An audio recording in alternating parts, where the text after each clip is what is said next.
पूर्णमदः पूर्णमिदं पूर्णात् पूर्णमुदच्यते पूर्णस्य पूर्णमादाय पूर्णमेवावशिष्यते। ॐ शान्ति शान्ति शान्तिः। ॐ गुरुर्ब्रह्मा गुरुर्विष्णुर्गुरुर्देवो महेश्वरः गुरुसाक्षात् परं ब्रह्म तस्मै श्रीगुरवे नमः। शङ्करं शङ्कराचार्यं केशवं बादरायणं सूत्रभाष्यकृतौ वन्दे भगवन्तौ पुनः पुनः। ईश्वरो गुरुरात्मेति मूर्तिभेदविभागिने व्योमवद्व्याप्तदेहाय दक्षिणामूर्तये नमः। सदाशिवसमारम्भां शङ्कराचार्यमध्यमाम् अस्मदाचार्यपर्यन्तां वन्दे गुरुपरम्पराम्। ॐ यो ब्रह्माणं विदधाति पूर्वं यो वै वेदांश्च प्रहिणोति तस्मै तं हदेवमात्मबुद्धिप्रकाशं मुमुक्षुर्वै शरणमहं प्रपद्ये। ॐ शान्ति शान्ति शान्तिः। ॐ असतो मा सद्गमय तमसो मा ज्योतिर्गमय मृत्योर्मामृतं गमय। ॐ शान्ति शान्ति शान्तिः।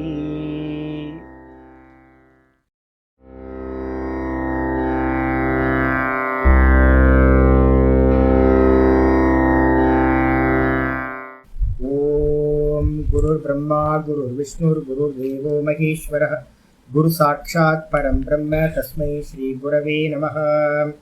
वन्दे गुरूणां चरणारविन्दे सन्दर्शितस्वात्मसुखावबोधे निःश्रेयसे जाङ्गलिकायमाने संसारहालाहलमोघशान्त्यै। योगेन चित्तस्य पदेन वाचां मलं शरीरस्य च वैद्यकेन योपाकरोत्तं प्रवरं मुनीनां पतञ्जलिं प्राञ्जलिरानतोऽस्मि। आबाहुपुरुषाकारं शङ्खचक्रासिधारिणं सहस्रशिरसं श्वेतं प्रणमामि पतञ्जलिं।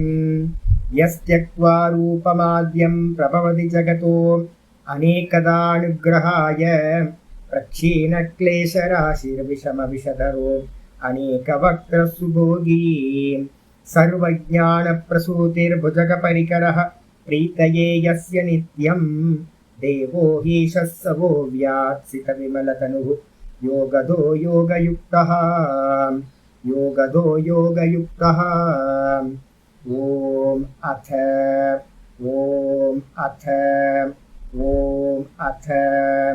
अथ योगानुशासनम्। நம்ம பார்த்துட்டு இருக்கிறது யோக சூத்திரத்தை 2வது பாதம் சாதனா பாதம் பார்த்துட்டு இருக்கோம். சாதனா பாதத்துல முக்கியமான சூத்திரம் வந்து பார்த்தீங்கன்னா இந்த 18வது சூத்திரம். 18வது சூத்திரத்துல வந்து வியாச பாஷ்யம் பார்த்துட்டு இருக்கோம். சொல்லுது வந்து பார்த்தீங்க அப்படின்னா திருஷ்யத்தோட சுரூபம் வந்து பார்த்தீங்கன்னா சொல்லுது பிரகாஷ கிரியா ஸ்திதிசீலம் பூதேந்திரியாத்மகம் போக அபவர்கார்த்தம் திருஷ்யம் அப்படின்னு சொல்லியாச்சு. 3 லட்சணங்கள் சொல்லியிருக்கோம். 3 குணங்களை உடையது வந்து பார்த்தீங்க அப்படின்னா திருஷ்யம். அதான் பிரகாஷ கிரியா ஸ்திதி. பிரகாசம்ன்றது வந்து பார்த்தீங்கன்னா ஞானம், வெறும் பிரகாசம். கிரியான்றது செயல், ஆக்ஷன். அப்புறம் ஸ்திதின்றது செயலின்மை, ஆக்ஷன் இல்லாமல் இருக்கிறது, மோகம்.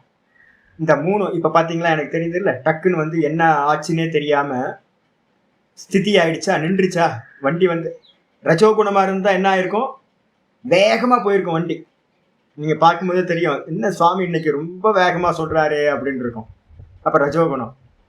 ரொம்ப பொறுமையா வந்தே குரு நாம் சரணாரவிந்தே, என்ன சுவாமி ரொம்ப சத்துவத்தில் இருக்காரு அப்படின்னு தெரிஞ்சிடும். அப்புறம் என்ன சொல்றதுன்னு தெரியாம போச்சு அப்படின்னா பிளாங்க், எனக்கு ஃபுல்லாக பிளாங்க். அடுத்து என்ன அக்ஷரனே தெரியல. டெய்லி தானே சொல்லிட்டு இருக்கோம். டெய்லி இந்த மந்திரத்தை சொல்லிட்டு நான் வந்து பார்த்தீங்கன்னா வருஷங்களாக சொல்லிட்டு இருக்கேன். எஸ் தக்வா ரூபமாதியம் சப்தங்களுக்கெல்லாம் நல்ல அர்த்தமே தெரியும். திடீர்னு ஒண்ணுமே இல்லாம போச்சுன்னா என்னாச்சும் ஸ்திதி. ஸ்திதினா என்ன அர்த்தம்? ஆக்ஷன் இல்லாம நிப்பாட்டிடுறது. என்ன பண்றது? இதான் பாத்தீங்கன்னா மோகம். சத்வரஜஸ் தமஸ் இந்த 3 குணங்களுடைய சொரூபம் தான் திருஷ்யம். இதுக்கப்புறம் பூத்தேந்திரிய ஆத்மகம். அது வெளிப்படும் போது பாத்தீங்கன்னா இந்த 3 குணங்கள் வெளிப்படும் போது எப்படி வெளிப்படுது அப்படின்னா, பூத்தங்களா, ஸ்தூல சூக்ஷ்ம பூத்தங்களா, இந்திரியங்களா, கர்மேந்திரியம், ஞானேந்திரியம், மனசா, அதே மாதிரி வெளிப்படுறது எதுவோ அது எல்லாம் வெளிப்பட்டிருக்கிறது திருஷ்யம். அதுக்கப்புறம் எதுக்காக இதெல்லாம் ஆச்சு அப்படின்னு கேட்டா, போகத்தை கொடுக்கறதுக்காகவும் அபவர்க்கத்தை கொடுக்கறதுக்காகவும் இந்த பிரவருத்திய இந்த திருஷ்யமானது இந்த காரியத்தை எல்லாத்தையும் பரிணமிக்குது அப்படின்னு சொல்லியாச்சு. சொன்னதுல முக்கியமானது நேற்று பாட்டம் எங்க முடிச்சிருக்கோமோ அங்கிருந்து ஆரம்பிக்கிறோம். முக்கியமானது என்ன அப்படின்னா, தத்திர இஷ்ட அனிஷ்ட குணஸ்வரூப அவதாரணம் அவிபாகாப்பன்னம் போகா இருக்கா. போகத்துக்கான லட்சணம் ரொம்ப இம்பார்ட்டன்டானது. போகம் எப்ப வரணும்னாலும் அந்த இடத்துல பாத்தீங்கன்னா என்ன இருக்கணும் அப்படின்னு கேட்டீங்கன்னா, தத்திர இங்கு சுக துக்கம். இஷ்டம் பாத்தீங்கன்னா சுகம், அனிஷ்டம் எது அப்படின்னா நமக்கு விருப்பம் இல்லாதது பாத்தீங்கன்னா துக்கம். சுகம் துக்கம் இந்த ரெண்டுத்தோடது பாத்தீங்கன்னா என்ன அப்படின்னா குணஸ்வரூப. எதோட குணம் அப்படின்னு கேட்டீங்கன்னா சத்துவ குணத்தோடது சுகம், ரஜோகுணத்தோடது துக்கம். இந்த ரெண்டுத்தையும் பாத்தீங்கன்னா குணஸ்வரூப அவதாரணம். அவதாரணம்ன்றதுக்கு அர்த்தம் நிச்சயம் செய்தல். எனக்கு இப்போ பாத்தீங்கன்னா சுகமா இருக்கு, எனக்கு சுகமா இருக்குன்னு நம்ம அறியறோமா? வெளியில இருந்து யாருக்கும் தெரிய வேணாம், நமக்கு தெரியும்ல. நான் சுகமா இருக்கேன், நான் ரொம்ப துக்கமா இருக்கேன் அப்படின்னு பாத்தீங்கன்னா நிச்சயம் செய்யக்கூடியது எதுவோ அந்த நிச்சயம் செய்யும் போது என்ன நடக்குது சுவாமி அப்படின்னா, எது குணங்களோட இருக்கு அப்படின்னா புத்தி, ரஜோகுணம், சத்துவகுணத்தோட தமோ குணத்தோட இருக்கிறது. 3 குணத்தோட காரியம். அதுக்கப்புறம் பாத்தீங்கன்னா மனசு சத்வரஜஸ் தமசோட இருக்கிறது, இந்திரியங்கள் சத்வரஜஸ் தமசோட இருக்கிறது, அதே மாதிரி விஷயங்கள் சத்வரஜஸ் தமசோட இருக்கிறது. இப்போ பாத்தீங்கன்னா இந்திரியங்கள் மூலமா பாத்தீங்கன்னா ஒண்ணு வருது. எனக்கு பாத்தீங்கன்னா அப்பப்போ கண்ணு பூச்சி பறக்கும். பூச்சி பறக்கணும் என்ன அர்த்தம்னு கேட்டீங்கன்னா, படிக்க முடியாது. திடீர்னு பாத்தீங்கன்னா கண்ணு எழுத்தே என்னவோ சப்ஜெக்ட், இது என்ன எனக்கே தெரியாது, சம்ஸ்கிருதம் தமிழ் தானே இருக்கு. எனக்கு பாத்தீங்கன்னா எடுத்து பார்த்தா இது என்ன லாங்குவேஜ் அப்படின்னு தெரியாது. அப்ப என்ன ஆயிடுச்சுன்னா தமோ குணம் பாத்தீங்கன்னா இந்திரியத்துல தமோ குணம் வந்திருக்கும், படிக்க முடியாது. சில சமயம் மனசுல பாத்தீங்கன்னா தமோ குணம் வந்துடும். மனசுல தமோ குணம் வந்துச்சுனாலும் காரியம் பண்ண முடியாது. சில சமயம் புத்தியில தமோ குணம் வந்துடும். எந்த அர்த்தத்தை நிச்சயம் பண்றதுன்னு புத்திக்கு ஞானம் உண்டாகாது. சில சமயம் பாத்தீங்கன்னா என்கிட்ட ஒரு புக் இருக்கு. இந்த முக்கியமா பாத்தீங்கன்னா இந்த சௌக்கம்பா புக்கு இருக்கு. மோத்திலால் பனாரசிதாஸ் அப்புறம் சௌக்கம்பா 2 புக்கும் இருக்கு. பாத்தீங்கன்னா கொச்சு கொச்சு கொச்சு கொச்சு கொச்சுன்னு இருக்கும். அக்ஷரம் பாத்தீங்க அப்படின்னா நானும் இந்த யோக சூத்திரத்தை வச்சுட்டு போராடிக்கிட்டு இருக்கேன். ஏன்னா 6 பாயிண்ட்ல பாத்தீங்கன்னா பிரிண்டிங் பண்ணிப்பேன். 6 பாயிண்ட்ல நான் ஒரு கண்ணாடியை வாங்கி வச்சுட்டு பார்த்துட்டு புக்கு படிக்கிறது கண்ணாடியை வச்சா புக்கு படிக்க முடியும். அதை படிக்கிறதுக்குள்ளார ஒரு 4 லைன் படிக்கிறதுக்குள்ளாரே கடுப்பாயிரும், கோபம் வந்துடும். ஏன்னா அப்ப விஷயம் தமோ குணமா இருக்கிறது. பேப்பர் ரொம்ப டல்லா இருந்துச்சுனாலும் ஞானம் உண்டாகாது. அப்ப விஷயம் தமோ குணம், இந்திரியம் தமோ குணம், மனசு தமோ குணம், புத்தி தமோ குணம். இத்தனையும் தமோ குணம் ஆச்சு அப்படின்னா உங்களுக்கு என்ன இருக்கும்? ஞானம் எப்படி இருக்கும்? புத்தியில உண்டாகிற ஞானம் மோகத்துலதான் இருக்கும். சரியா புரிஞ்சிக்கவே முடியாது. அதே நேரத்துல ரஜோகுணமா இருந்துச்சு அப்படின்னா என்னன்னு கேட்டீங்கன்னா, உங்களுக்கு அந்த இது பாத்தீங்கன்னா சஞ்சலமா இருக்கும். இது மனசு இங்க அங்க ஓடும். விஷயம் ரஜோகுணமா இருக்கும், இந்திரியம் ரஜோகுணமா இருக்கும். ஒரு விஷயத்துல ஸ்திரமா நிக்க முடியாம போயிடும். மனசும் ஸ்திரமா நிக்க முடியாம கண்ட சிந்தனைக்கு போகும். காலையில என்னாச்சு தெரியுங்களா? காலையில பாடம் எடுக்கும்போது எனக்கு மங்களாச்ச இது சொல்லிட்டு இருக்கும் போது எனக்கு பாத்தீங்கன்னா வேற வேற இங்க அங்கெல்லாம் போகுது. பிரம்மசூத்திரத்துக்கு போகுது, அப்புறம் விஷ்ணு சஹஸ்ரநாமத்துக்கு போகுது. வாய் பாத்தீங்கன்னா என்ன போயிட்டு இருக்கு? கீதா தியானத்தை சொல்லிட்டு இருக்கு. வாக்கு கீதா தியானத்தை சொல்லுது. மனசு பாத்தீங்கன்னா ரஜோகுணம் இருந்ததுனால அது ஒரு அந்த தியான ஸ்லோகத்துல நிக்காம, கீதா தியான ஸ்லோகத்துல நிக்காம வேற வேற விஷயங்கள்ல சஞ்சாரம் பண்ணி. இப்போ தமோ குணத்தினால என்ன ஆச்சு அப்படின்னு கேட்டீங்கன்னா, மனசு பாத்தீங்கன்னா என்ன பண்றதுன்னே ஒரு ஸ்ட்ரக் ஆகி மோகத்துல ஆகும். அப்ப என்ன அர்த்தம்னு கேட்டீங்கன்னா ஒவ்வொன்றும் மாறிக்கிட்டே இருக்கும். அப்ப என்ன ஆகும் அப்படின்னு கேட்டீங்கன்னா, உங்களுக்கு சுகம் கிடைக்கும், அதுக்கப்புறம் துக்கம் கிடைக்கும். சுகம் சத்துவகுணத்துல இருந்து உண்டாகும். இது வந்து பாத்தீங்கன்னா இது ரஜோகுணத்துல இருந்து சஞ்சலம் உண்டாகும், அப்பவும் சுகம் கிடைக்காது, துக்கம் உண்டாயிடும். அப்புறம் மோகம் உண்டாகும், சுகம்னு தெரியாது துக்கம்னு தெரியாது, அப்படியே கிடக்குது. அது வந்து பாத்தீங்கன்னா தமோ குணத்தோட காரியம். இந்த 3 குணங்களும் வந்து பாத்தீங்கன்னா எப்படி உண்டாகுதோ அதை எக்ஸ்பீரியன்ஸ் பண்ணும்போது என்னன்னு கேட்டீங்கன்னா, நான்ற கான்சியஸ் இருக்குல்ல, இந்த கான்சியஸ்னஸ் ரிஃப்ளெக்ஷன் கான்சியஸ்னஸ் இண்டிவிஜுவல். இந்த இண்டிவிஜுவல் கான்சியஸ்னஸ் என்ன பண்ணுது அப்படின்னு கேட்டீங்கன்னா, அந்த குணங்களோடு என்ன ஆகுது, அவிபாக ஆப்பன்னம். அவிபாகம்னா விபாகம் அப்படின்னா பிரிஞ்சு இருக்கிறது. நான் வேற, இது திருஷ்யம், மனசு புத்தி சித்தம் எல்லாம் திருஷ்யம். ஆனா இந்த திருஷ்யமா இருக்கிறதும் இந்த திரஷ்டாவா இருக்கிற இந்த ஆத்மாவும் என்ன பண்ணும், ஒன்றிணைந்தது போல அவிபாக ஆப்பன்னம். விபாக ஆப்பனம்னா பிரிஞ்சு இருக்கிறது, அவிபாக ஆப்பனம்னா ஒன்று சேர்ந்தது போல ஆச்சு. அப்படின்னா அந்த இடத்துல சம்பவிக்கிறதுக்கு பேர் தான் போகம் அப்படின்னு நம்ம சொல்றோம். எதோட குணம் அது? சுகம் சத்துவத்தோடது, துக்கம் ரஜசோடது, மோகம் தாமசத்தோடது. ஆனா நம்ம வந்து பாத்தீங்கன்னா அதை எக்ஸ்பீரியன்ஸ் எப்ப பண்றோம், இந்த குணத்தோடு நம்ம இணையும் போதெல்லாம் திரஷ்டு திருஷ்ய சம்யோகயோகோ ஹேய ஹேத்துகு. திரஷ்டாவும் திருஷ்யமும் சம்யோகமாகும் போதெல்லாம் சம்சார சுகதுக்கமான, சம்சாரம் சுகதுக்க அனுபவம், அந்த சுகதுக்கமானது நமக்கு கிடைச்சிக்கிட்டே இருக்கு. இதுதான் வந்து பாத்தீங்கன்னா போகம் அப்படின்னு பேரு அப்படின்னு சொல்லியாச்சு. சாமி இது வேதாந்தத்துக்கு ஏற்புடையதானா? 100%. இப்ப நம்ம படிச்சுட்டு இருக்கிறது அந்த திருஷ்யத்துல எது சுதந்திரம் எது நித்தியம் இதெல்லாம் மாயைக்கு லட்சணம் சொல்லுதோ அது மட்டும்தான் தப்பு. ஆனா இதெல்லாம் வந்து பாத்தீங்கன்னா அப்படியே கரெக்டா எழுதியிருக்காங்க. எங்க சுவாமி அப்படின்னு கேட்டீங்கன்னா, எங்க பார்க்கணும் சுவாமி அப்படின்னு கேட்டீங்கன்னா, அழகா வந்து பாத்தீங்கன்னா இதுல வந்து 14வது அத்தியாயத்துல வந்து பாத்தீங்கன்னா அழகான ஒரு ஸ்லோகம் இருக்கு. இதே ஸ்லோகம் 14வது அத்தியாயத்துல கீதால வந்து பாத்தீங்கன்னா சொல்லப்பட்டிருக்கு. என்னது அப்படின்னு கேட்டீங்கன்னா, சத்வம் தத்திர 14:6 14வது அத்தியாயத்துல 6வது ஸ்லோகம் இருக்கு. தத்திர சத்வம் நிர்மலத்வாத் பிரகாசகமநாமயம். 3 லட்சணம் சத்துவ குணத்துக்கு சொல்லுது. என்னன்னு கேட்டீங்கன்னா, நிர்மலம் அழுக்கு இல்லாதது.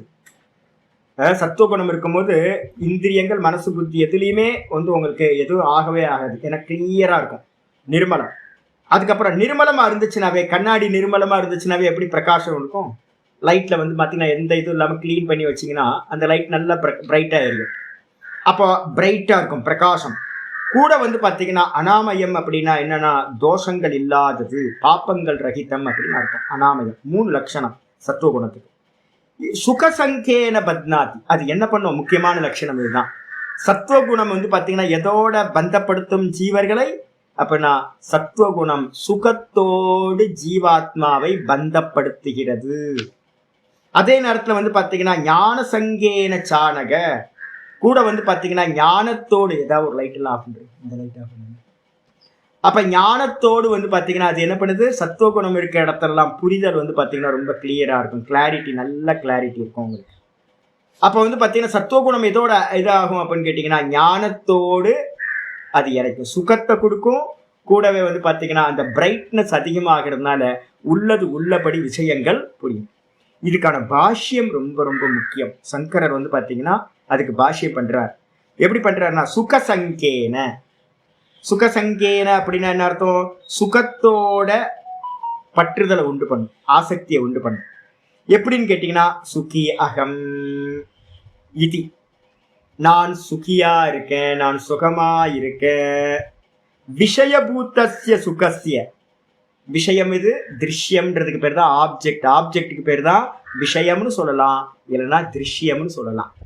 நான் வந்து பாத்தீங்க அப்படின்னா விஷயம் எது அப்படின்னா, விஷயம் நம்ம வந்து பாத்தீங்கன்னா வெளியில இருந்து எக்ஸ்டர்னலா இருந்து வேணாம், நம்ம புத்தி விஷயம், நம்ம மனசு விஷயம், நம்ம இந்திரியங்கள் விஷயம். அப்ப இந்த விஷயமா இருக்கக்கூடிய அதுல வந்து சத்துவகுணம் ரொட்டேட் ஆகும் போது என்ன பண்ணும், விஷயபூதஸ்ய சுகஸ்ய, விஷயபூதத்துல விஷயமா இருக்கக்கூடிய புத்தி சத்துவகுணத்தோட இருக்கு, விஷயமா இருக்கக்கூடிய மனசு சத்துவமா இருக்கு திருஷ்யம், திருஷ்யமா இருக்கக்கூடிய இந்திரியங்கள் சத்துவகுணத்தோட இருக்கு. அப்படி இருக்கும்போது இந்த விஷயத்துல ஆப்ஜெக்ட்ல திருஷ்யத்துல இருக்கக்கூடியத இவன் என்ன பண்றான், அதை உடைய நான், இந்த தேகம் என்னுடையது நம்ம கிரகணம் பண்றோம்ல, என்னோடது, நான் விஷயத்தை உடையவன். அந்த விஷயினி ஆத்மனி, விஷயினியா இருக்கக்கூடிய ஆத்மால நான் என்ன பண்றேன், சன்ஸ்லேஷ ஆபாதனம், சம்பந்தத்தை அடைகிறது. அப்ப புத்தியில இருக்கக்கூடிய சத்துவகுணம் இந்த ஆத்மால பாத்தீங்கன்னா சம்பந்தத்தை அடையுது. என்னோட புத்தின்னு அபிமானம் வைக்கிற போது அந்த புத்தியில இருக்க சுகம் எனக்கு பாத்தீங்கன்னா வந்துடுது. வாஸ்தவத்துல சுகம் எது, குணம். குணம் எங்க இருக்கு, புத்தியில, மனசுல, இந்திரியத்துல. அதோட சம்பந்தம் நான் வைக்கும் போது என்ன ஆகுதுன்னு கேட்டீங்கன்னா, அந்த விஷயத்தோட சுகத்தை நான் என்ன பண்றேன், ஏன் மேல ஏத்தி வச்சுக்கிட்டு நான் என்ன பண்றேன், அகம் சுகி அப்படின்னு நான் சொல்றேன். அப்போ பாத்தீங்கன்னா இந்த பிராமணர்களுக்கு என்ன ப்ராப்ளம் தெரியுங்களா உங்களுக்கு? பிராமணர்கள்ட்ட இருக்க ப்ராப்ளம், பெரிய ப்ராப்ளம் என்னன்னா, பை பர்த்தே பாத்தீங்கன்னா பிராமணர்களுக்கு என்ன குணம், சத்துவகுண பிரதானாக பிராமணாக. அவங்களுக்கு பாத்தீங்கன்னா சுகத்தோட அவங்களுக்கு என்ன உண்டாயிருக்குன்னா, சுகசங்கேன பத்னாதி, அவங்களுக்கு பாத்தீங்கன்னா சுகத்தோட பவுண்டாயே இருப்பாங்க. அதை விட்டுட்டு போறதுக்கு பாத்தீங்கன்னா சாமர்த்தியம் வராது. எப்பவுமே சுக்குமா, சாமி நல்லா தானே சாமி இருக்க, நான் எதுக்கு சாமி காட்டுக்கு போகணும் கேட்பாங்க. நான் எதுக்கு காட்டுக்கு போகணும், நான் எதுக்கு தியாகம் பண்ணணும், நான் எதுக்கு தபஸ் பண்ணணும், நான் சுகமா தானே இருக்கேன். அதனால பாத்தீங்கன்னா பிராமணர்களுக்கு பாத்தீங்கன்னா தபஸ் பண்றதுல பாத்தீங்கன்னா சுகம் கிடைக்காது. ஏன்னா நேச்சுரலாவே சுகம் கிடைக்குது. நேச்சுரலாவே சுகம் இருக்கும் போது இதை தாண்டி எதுக்கு தியாகம் பண்ணணும், மண்ணாங்கட்டி பண்ணணும், அதை பண்ணணும், இதை பண்ணணும், எதுக்கு பண்ணணும்? நேச்சுரலாவே சுகம் கிடைச்சிருக்கே. அவங்களுக்கு சுகத்துல பாத்தீங்கன்னா பிராமணர்களுக்கு ரொம்ப பற்றுதல். க்ஷத்திரியர்களுக்கு பாத்தீங்க அப்படின்னா ரஜோகுணத்தோட காரியம் பண்றதுல ரொம்ப பற்றுதல், ரொம்ப ஆக்ஷனா பண்ணிட்டு இருப்பாங்க. அப்ப பாத்தீங்க அப்படின்னா இங்க ஆச்சரியர் சொல்லும்போது சொல்றாரு, இந்த சுகம் இருக்குல்ல, விஷயத்துல உண்டாகிற சத்துவகுணத்துல உண்டாகிற சுகம். நான் அதுக்காக தான் சொல்லுவேன், பிராக்டிஸ் பண்ணும்போது என்ன பண்ணணும், நான் பண்ணுவேன், நான் என்ன பண்ணுவேன், ஒன்னு ஏதாவது டிஷ் ஏதாவது சாப்பிட்றேன், இல்ல மியூசிக் நல்லா கேட்கறேன், எதையாவது பண்றேன் அப்படின்னா ஏகாந்தமா இருக்கும் போது ஒரு சாதனையை ரெகுலரா பண்ணிட்டு இருக்கேன். நான் என்ன சாதனை அப்படின்னா வாட்ச் பண்றேன். இந்த சுகம்னு சொல்றாங்க. மைசூர் பாக் நேற்று கூட பாத்தீங்கன்னா ஒரு சின்ன பீஸ் மைசூர் பாக், சின்னதுதான் இன்னும் இருக்கு, சின்னது. யாரும் வைராக்கியத்தை அடைஞ்சிட்டாங்க. சாதுக்கள் எல்லாம் வைராக்கியத்தோட இருந்தா நான் யாருக்கு கொடுக்கறது? கொஞ்சோண்டு எடுத்து நான் என்ன பண்ணேன்னா கொஞ்சோண்டு பிச்சு நாக்குல வச்சுக்கிட்டு அப்படியே சுகம் நான் என்ன, சுகம் நான் என்ன, சுகம் நான் என்ன, அந்த அது அப்படியே என்ன நடக்குது அப்படின்னு பார்த்துக்கிட்டே இருக்கிறது தான் வேலை. மியூசிக்கை பாத்தீங்க அப்படின்னா மெதுவா போட்டு விட்டு மெதுவா கேட்டுக்கிட்டே எப்படி எது சுகம் தருது, எது சுகம் தருது, எது சுகம் தருது அப்படின்னு பார்த்துக்கிட்டே இருக்கிறது. சுகத்தை ஆப்ஜெக்ட் பண்ண ஆரம்பிக்கிறது ரொம்ப, ஏன்னா துக்கத்தை ஆப்ஜெக்ட்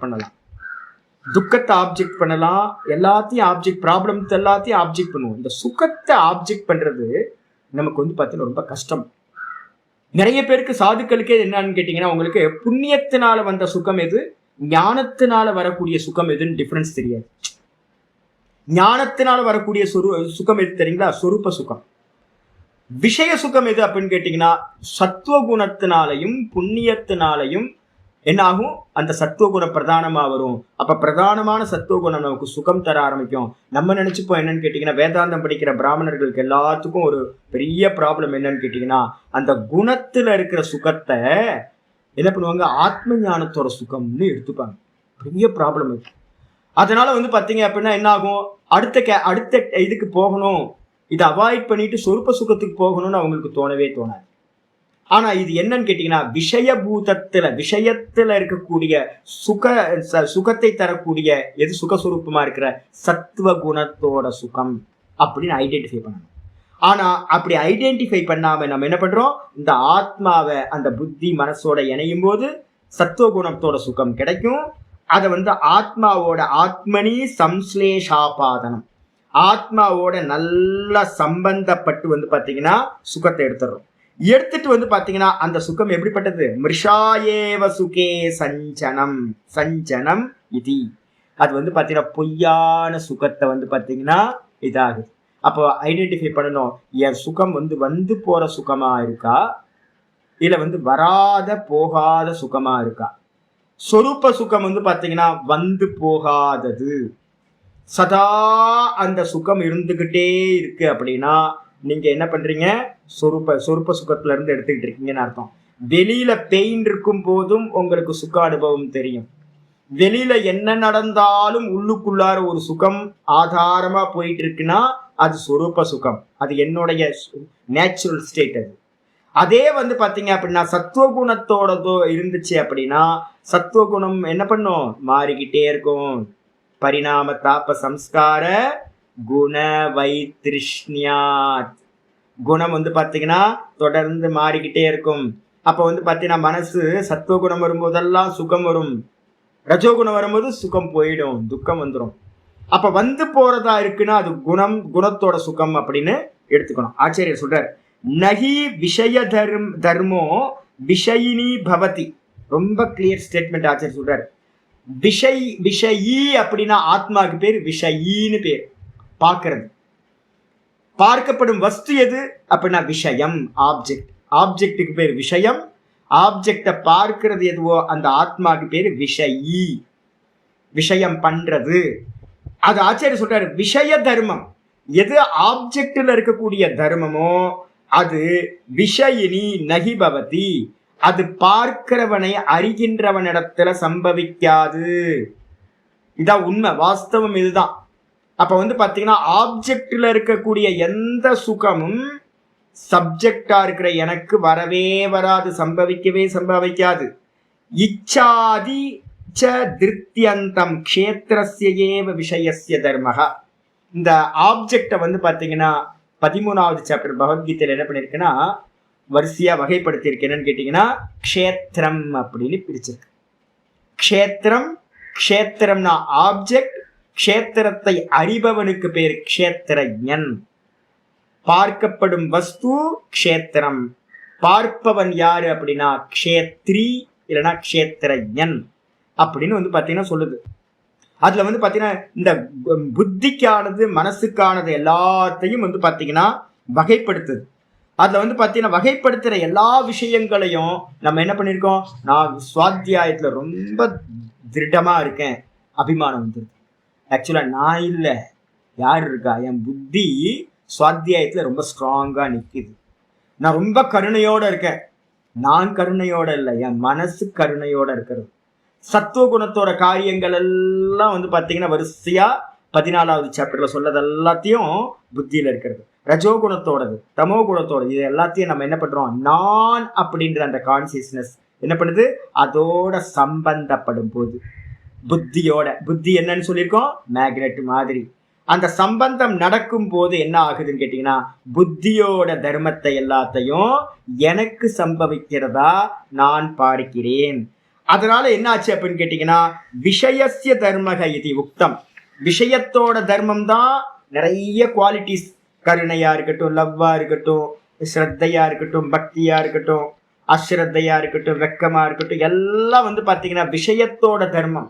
புத்தி மனசு இந்திரியங்களோட தர்மம். அதை பாத்தீங்கன்னா நான் என்ன பண்றேன், என் மேல ஏத்திக்கிறேன். அத அவித்யா ஏவ. எது சுவாமி காரணம் அப்படின்னு கேட்டீங்கன்னா பிரிச்சு அறியாத அவித்யா இருக்குல்ல, என்னது சயோகம் பண்ணிட்டோம், பிரிக்கல. என்னையும் பார்க்கப்படும் வஸ்துவையும் சேர்த்து பாத்தீங்கன்னா பண்ணி வச்சிருக்கேனே, இதுக்கு பேர் தான் அவிவேகம்னு பேர். அவிவேகத்துக்கு இன்னொரு பேர் தான் அஜ்ஞானம், அவித்யான்னு பேர். அப்ப பிரிச்சு அறியாத அவித்யினால தான் ஸ்வகீய தர்மபூத்தையா, என்னுடையது அப்படின்னு சொல்லக்கூடிய ஆப்ஜெக்ட்ல இருக்கிறது எல்லாத்தையும் விஷயி அவிவேக லட்சணையா நான் என்ன பண்ணிட்டேன் அப்படின்னு கேட்டீங்கன்னா ஸ்வகீய தர்மபூதாக விஷயி அவிவேக லட்சணையா. இதெல்லாம் நான் சங்கர பாஷ்யம் படிச்சுட்டு இருக்கேன்.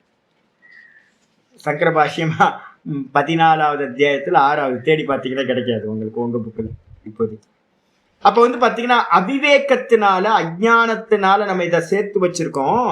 அதனால என்ன ஆச்சு அப்படின்னு கேட்டீங்கன்னா விஷயி அவிவேக லட்சணையா, நான் விஷயி பார்ப்பவன், இது எனக்கு ஆப்ஜெக்ட் பார்க்கப்படும் வஸ்து அப்படின்னு விவேகம் பண்ணாத லட்சணம், அதுக்கு பேர் தான் என்னது அவித்யா. அதனால ஸ்வாத்ம பூதே சுகே அஸ்வாத்ம பூதே சுகே, எனக்கு அந்நியமா புத்தியில இருக்கக்கூடிய சுகத்தை, ஆப்ஜெக்ட் ஆத்ம சுகம் இல்லை, விஷயமா இருக்கக்கூடிய புத்தியில இருக்கக்கூடிய சத்துவ குணத்தினால சுகம் உண்டாகுது. அது நான் இல்லை, என்னோட ஆத்ம சுகம் இல்லை, என்னோட சொரூப சுகம் இல்லை. ஆனா நான் என்ன பண்றேன், எனக்கு அந்நியமா புத்தியில இருக்கக்கூடிய சத்துவ குணத்தினால உண்டாகிற சுகத்தை என்ன பண்றேன் அப்படின்னா என்னோட இணைச்சுக்கிட்டு சஞ்சயத்தின நல்லா பற்றுதலை அடைஞ்சு நான் என்ன பண்றேன் அப்படின்னு கேட்டீங்கன்னா சுகினம் இவ நான் என்ன பண்றேன், நான் சுகியும் இல்லை துக்கியும் இல்லை. என்னுடைய சொரூபம் சுக துக்கத்தை கடந்தது, பரமானந்த சொரூபம் அது. அப்படிப்பட்டதை நான் என்ன பண்றேன், நான் ரொம்ப சுகமா இருக்கேன் அப்படின்னு. இதே மாதிரி துக்கம் வரும்போது அதுவும் ரஜோகுணத்தோட காரியம். அதையும் என் மேல ஏத்தி வச்சுக்கிட்டு ஐயோ நான் துக்கமா இருக்கனே, மைண்ட் டிப்ரெஷனா இருக்கே, மனசு ரொம்ப டிஸ்டர்பா இருக்கே அப்படின்னு நம்ம என்ன பண்றோம், என் மேல ஏத்தி வச்சுக்கிறேன். ஆனா பாத்தீங்கன்னா ஞானம் இது சுக சாகாச்சாரியாத் க்ஷேத்திரஸ்யேவ அந்த கர்ணஸ்ய தர்மம். வாஸ்தவத்துல பாத்தீங்கன்னா இந்த இந்த ஆத்மா எப்படிப்பட்டதா இருக்கு அப்படின்னு கேட்டா ரொம்ப பக்கத்துல இருக்குல்ல, ரொம்ப க்ளோஸ். உபஹிதம்னு பேர் இருக்கு. உபஹிதம் அப்படின்னா உபாதிக்கு பக்கத்துல இருக்கிறது உபஹிதம். இந்த பக்கத்துல இருக்கும் போது சங்கதோஷம் சொல்லுவோம்ல, அந்த சங்கதோஷத்தினால புத்தியில இருக்கிற எல்லா விஷயங்களும் என்கிட்ட இருக்கிற மாதிரியே நான் என்ன பண்ற பார்க்கிறேன். இந்த பார்க்கும் போது உண்டாகிறது தான் இந்த நான் அப்படின்னு இத அபிண்ணமா என்னை எப்பெல்லாம் நான் நினைக்கிறேனோ அப்பெல்லாம் புத்தியில இருக்கக்கூடிய சுகம் எனக்கு அனுபவம் பண்ற மாதிரி, எனக்கு சம்பவிக்கிற மாதிரி நடக்குது. இதுக்கு பேர் தான் போகம் என்று பெயர். சொல்லியாச்சு. அப்ப பாத்தீங்கன்னா கீதா ஆச்சாரியர் கிளியரா இதை பத்தி எழுதுறார். அப்ப சுகம் அப்படின்னாவே நம்ம நல்லா புரிஞ்சுக்கணும், சுகம்ன்றது வஸ்துக்களோட தர்மம், துக்கம்ன்றது வஸ்துக்களோட தர்மம், ஆப்ஜெக்டோட தர்மம். சுக துக்கம் மோகம். ஆனா நான் விஷயத்துல இருக்கிற சுகத்தை பார்க்கிறேன், சத்துவகுணம் அப்படின்னு பார்க்கிறேன். துக்கம் வந்துச்சுன்னா இது ரஜோகுணம்னு பார்க்கிறேன், நான் பார்க்கிறேன். அப்ப நான் பார்க்கிறவனோட சுகம் வர்றதும் இல்லை போறதும் இல்லை. ஆனா புத்தி மனசுல இருக்கக்கூடிய சுகம் வந்து போறதா இருக்கிறது அப்படின்னு புரிஞ்சுக்கணும். ஆச்சா? இப்ப இங்க வந்துருங்க பாஷ்யத்துக்கு. அப்ப பாத்தீங்கன்னா நம்ம ரொம்ப டீட்டெயிலா பாத்தீங்கன்னா இப்ப பண்ணிட்டு இருக்க விஷயத்தை தான் நம்ம டீட்டெயிலா 13வது சாப்டருக்கு மேல 18வது சாப்டர் வரைக்கும் திரும்ப திரும்ப டீட்டெயிலா பார்க்க போறோம். இந்த விஷயத்தெல்லாம் எடுத்துங்க வச்சுங்க, பின்னாடி யூஸ் ஆகும். இப்ப ஆச்சாரியர் சொல்றார், அப்பவர்க்கம்னா என்ன சுவாமி? போகம்னா ரெண்டும் சேர்ந்தா இதுல இருக்கிறது இதுல வந்துடுறது. நான் அதுக்கு என்ன பேர் சொல்லியிருக்கேன், தர்மி அத்தியாசம், தர்ம அத்தியாசம், ரெண்டு சொல்லியிருக்கேன். நான் புத்தின்னு இணைஞ்சேன் அப்படின்னா நான் புத்தி, நான் மனசு, நான் இந்திரியங்கள், நான் தேகம் அப்படின்னு நானை பாத்தீங்கன்னா இந்த தேக மனசு புத்தியா நான் எடுத்துக்கிட்டேன் அப்படின்னா அதுக்கு பேரு தர்மி அத்தியாசம். அதுக்கப்புறம் அந்த தர்மத்துல எதிர்க்க இருக்கிறதெல்லாம் தர்மம். அந்த தர்மத்துல தர்மிய ஆப்போசிட்ல இருக்கிறத நான் நினைச்சுக்கிறது. அந்த தேகம் மனசு புத்தி இந்திரியங்கள்ல உண்டாகக்கூடிய அந்த சத்வரஜஸ் தமஸ் எல்லாத்தையும் தர்மங்கள். அதனால உண்டாகக்கூடிய சுகம் துக்கம் அதை எல்லாத்தையும் என் மேல தலையில எடுத்து போட்டுக்கிட்டேன்னா மண் அள்ளி போட்டுக்கிற மாதிரி, யானை குட்டி தலையில மண் அள்ளி போடுற மாதிரி நம்ம போட்டுக்கிட்டோம் அப்படின்னா அதுக்கு பேர் என்ன பேரு, தர்ம அத்தியாசம். முதல்ல தர்மி அத்தியாசம் நடக்கும். ஆப்ஜெக்டை நான் அப்படின்னு நான் முதல்ல அறிவேன். அதுக்கப்புறம் ஆப்ஜெக்ட்ல சம்பவிக்கிற எல்லாத்தையும் எனக்கு மேல எனக்கு சம்பவிக்கிறதா பாக்குறது, அதுக்கு பேரு தர்ம அத்தியாசம். இந்த தர்மி அத்தியாசம் தான் சம்சாரம் அப்படின்னு நம்ம சொல்றோம். அதுக்கப்புறம் ஆச்சாரியர் சொல்றாரு, இது போகம்.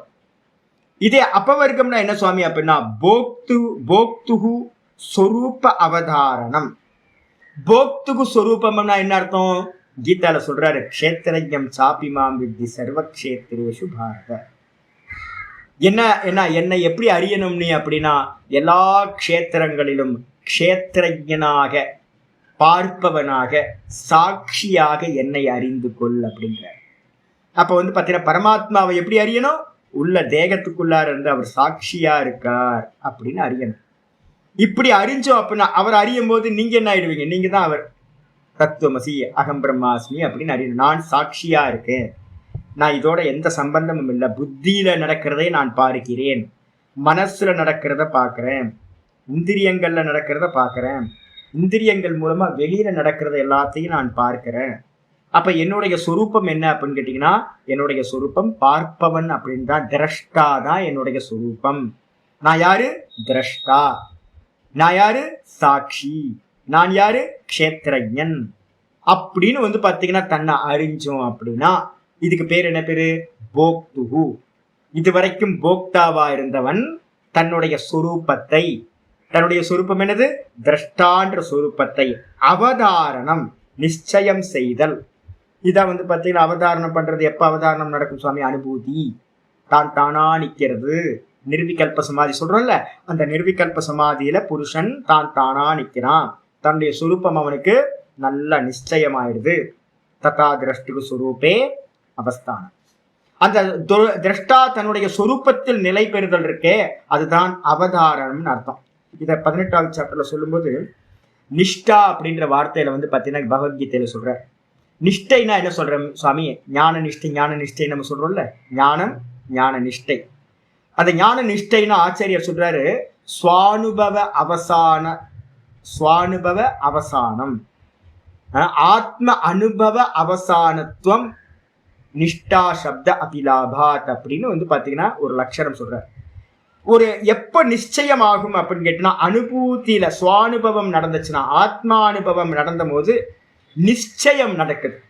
நான் அச்சலம், நான் திரஷ்டா, நான் ஏக்கம் அப்படின்னு பிரம்மத்தோட லட்சணங்கள் எல்லாம் அந்த சுவாத்ம அனுபவத்துல பாத்தீங்கன்னா நிச்சயமாகுது. அந்த நிச்சயத்துக்கு பேர் தான் இங்க அவதாரணம் சொல்லுது. சொரூப அவதாரணம். தன்னுடைய சொரூபத்தை பாத்தீங்கன்னா நிச்சயம் பண்றது எப்போ? அந்த அனுபூதி காலத்தை தான் நிச்சயமா. உபாதிகள் இல்லாம நான் திரஷ்டா அப்படின்னு. அப்படி ஆகும்போது அது என்ன பேரு அப்படின்னா, அதுக்கு பேர் தான் அபவர்கதி. அபவர்க்கம்னு என்ன அர்த்தம்? மோக்ஷம் அப்படின்னு சொல்லப்படுது. இது துவயோர் அதிரிக்தம் அந்நியத்து தர்சனம் நாஸ்தி. இந்த உலகத்துல பாத்தீங்கன்னா ரெண்டே ரெண்டு தர்சனம் தான். என்னன்னு கேட்டீங்கன்னா, ஒண்ணு திரஷ்டாவை பாக்குறது, இன்னொன்னு திருஷ்யத்தை பாக்குறது. ரெண்டே ரெண்டு தான், திருஷ்டா திருஷ்யம். இந்த ரெண்டுத்தையும் அறிதல் தான் பாத்தீங்கன்னா தரிசனம்னு பேரு. இந்த இதுக்கு அந்நியமா வேற எந்த தரிசனமும் இல்லவே இல்லை. இந்த உலகத்துல இருக்கிறது எல்லாம் ஒண்ணு திருஷ்யம், இன்னொன்னு ஒரே ஒரு தத்துவம் திரஷ்டா. இந்த ரெண்டுத்துக்கு அந்நியமா வேற ஒரு தரிசனம் பார்க்கப்படுதல் இந்த உலகத்துல இல்லவே இல்லை. ரெண்டு தான் தெரியும் வாஸ்தவத்துல. ரெண்டே ரெண்டு கேட்டகரி எல்லாத்தையும், திரஷ்டா திருஷ்யம், இவ்வளவுதான். இதுக்கு அந்நியமா வேற இல்லை. இததான் பாத்தீங்கன்னா ஸ்லோகம் பாத்தீங்கன்னா பஞ்சசிகாச்சாரியார் சொல்றார். இன்னைக்கு பாட்டம் இங்க இருந்து ஆரம்பிச்சு. பஞ்சசிகாச்சாரியர் என்ன சொல்றாரு? அயந்து கலு. அயந்துனா இந்த இந்த அயம்னா இந்த, ஆனால் இந்த சுகமானது. கலு அயந்து கலு திரிசு குணேஷு கர்த்துசு. இந்த மூன்று குணங்கள் இருக்கு பாத்தீங்களா? இந்த மூன்று குணங்கள் தான் என்ன அப்படின்னு கேட்டீங்கன்னா கர்த்தா. நான் யாரு? நான் ஆத்மா, திரஷ்டா. நான் கர்த்தா இல்லை. யார் கர்த்தா? இந்த மூன்று குணங்கள் தான். க்ஷிப்ர பரிணாமின், மாறிக்கிட்டே இருக்கிறது, சலிச்சுக்கிட்டே இருக்கிறது.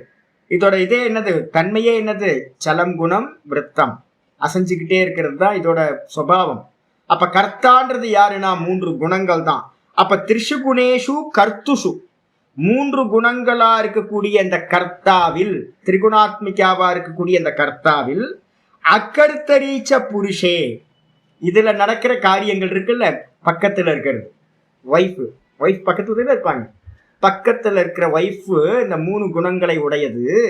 இதுல நடக்கிற எல்லா காரியங்களும் அகர்த்தாவா சும்மா இருக்கக்கூடிய இந்த புருஷன் இடத்துல என்ன பண்ணுதுன்னா துல்லிய அதுல்ய ஜாத்தியே.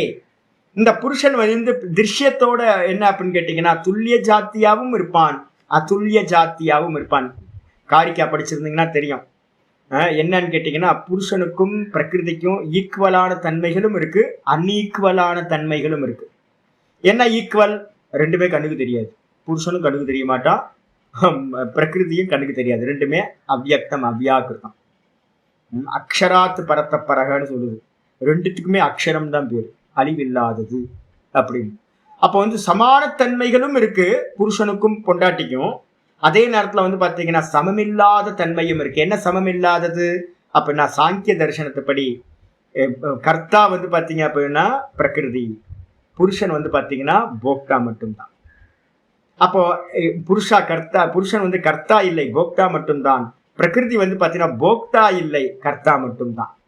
அப்போ ரெண்டுத்துக்கும் வந்து பாத்தீங்கன்னா ஈக்குவல் இல்லாத அன்ஈக்குவலான குவாலிட்டிஸும் இருக்கு, ஈக்குவலான குவாலிட்டிஸும் இருக்கு. நான் வந்து இந்த இது முடியும் போது திரும்ப சாங்கிய காரிக்காவை நினைவுபடுத்துறதுக்காக எடுக்க போறேன், அப்ப படிச்சுக்கலாம்.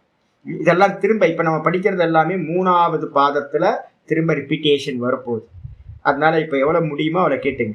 இந்த புருஷனுக்கும் பிரகிருதிக்கும் சமான தன்மைகளும் இருக்கும், சமமில்லாத தன்மைகளும் இருக்கும். துல்லிய அதுல்லிய ஜாத்தியே சதுர்த்தே.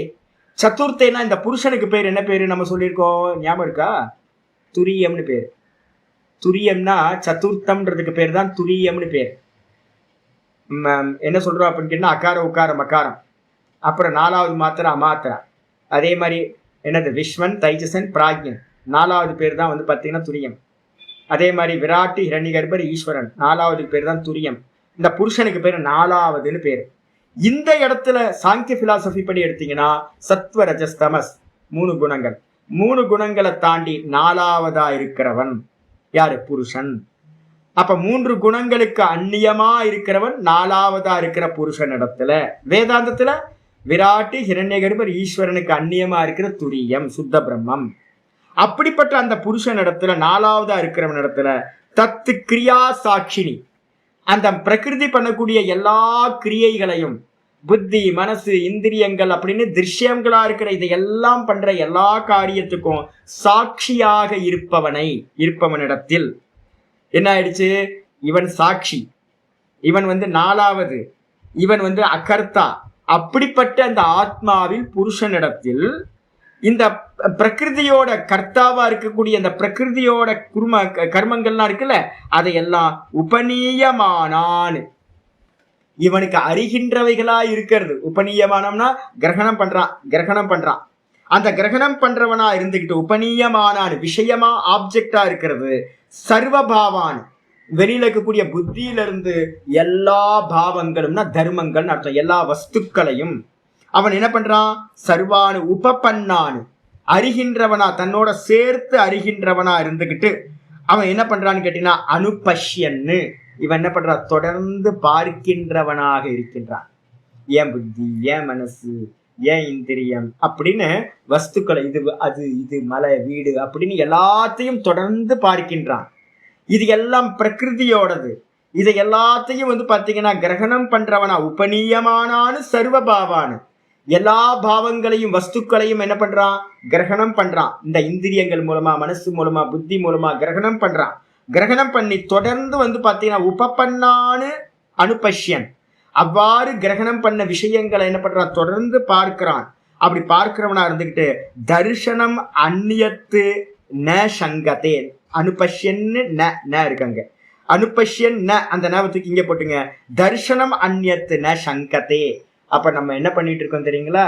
இந்த அகர்த்தா பண்ணக்கூடிய அகர்த்தாவா இருக்கிற என்னிடத்துல, சாட்சியா இருக்கிற என்னிடத்துல நான் என்ன பண்ணிட்டேன்னு கேட்டீங்கன்னா கர்த்தாவா இருக்கக்கூடிய அந்த பிரகிருதியோட விஷயமா இருக்கிற எல்லாத்தையும், பார்க்கிற விஷயமா இருக்கிற எல்லாத்தையும் கிரகணம் பண்ணி அதை எல்லாத்தையும் என்னோட சேர்த்துக்கிட்டு நான் வந்து பார்த்தீங்கன்னா அவைகளை பார்த்து நான் என்ன பண்றேன்? சுக துக்கத்தை அடைஞ்சுக்கிட்டே இருக்கேன். அடையிறதுனால என்னன்னு கேட்டீங்கன்னா தரிசனம் அந்நியத்து, இந்த நம்ம அனுபவிச்சுக்கிட்டு இருக்கோம், எல்லாம் சேர்ந்து அனுபவிச்சுட்டு இருக்கோம். அப்படி அனுபவிக்கிறதுனால நமக்கு என்னன்னா, இதுக்கு அந்நியமா ஒருத்தன் வந்து பாத்தீங்கன்னா இருக்கான், புருஷன் சுத்த புருஷன் ஒருத்தன் இருக்கான் அப்படின்றத நம்ம யாரும் சந்தேகப்படவே மாட்டேன்றோம். நம்ம யாருக்கும் தெரியல இந்த ரெண்டுத்துக்கு அந்நியமா நிசங்கமா ஒருத்தன் இருக்கான், ஒரு புருஷன் வெறும் திரஷ்டா மாத்திரமா இருக்கான்னு நமக்கு தெரிய மாட்டேங்குது. யாரும் கொஸ்டின் பண்ணவே மாட்டேன்றோம். ஏன் கொஸ்டின் பண்ண மாட்டேன்றோம்? நம்ம வந்து பாத்தீங்கன்னா சாட்சியா இருக்கிற நம்ம இடத்துல திருஷ்யமா இருக்கிற எல்லாத்தையும் தூக்கி தலையில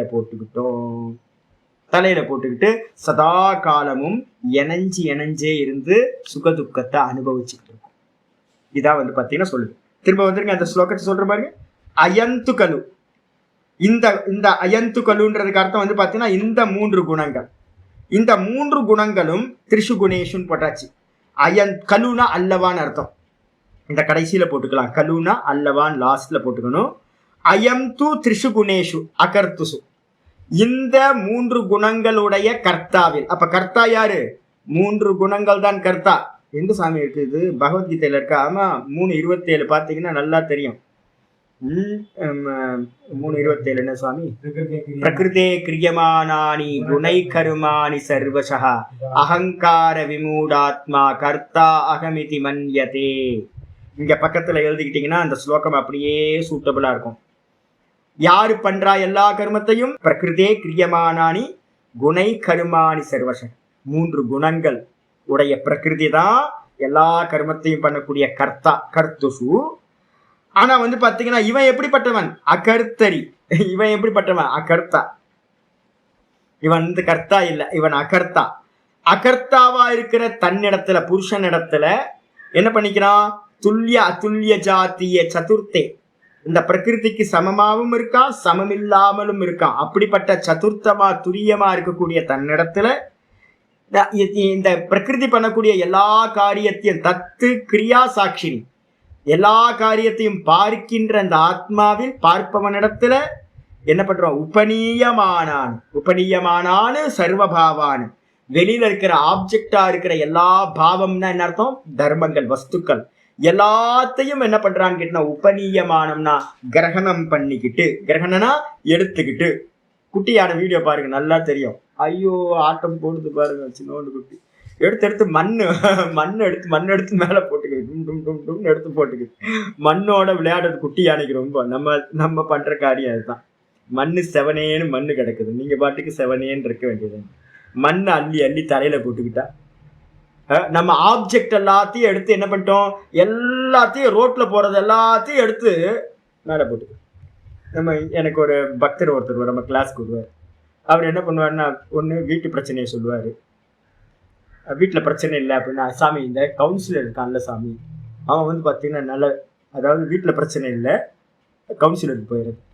அப்போ கவுன்சிலர் பிரச்சனை இல்லை, உடனே பார்த்தீங்கன்னா சாமி இந்த ஸ்டாலின் ஏன் சாமி இப்படி பண்ணுறான், ஸ்டாலினுக்கு அரசியலுக்கு போயிடுறது.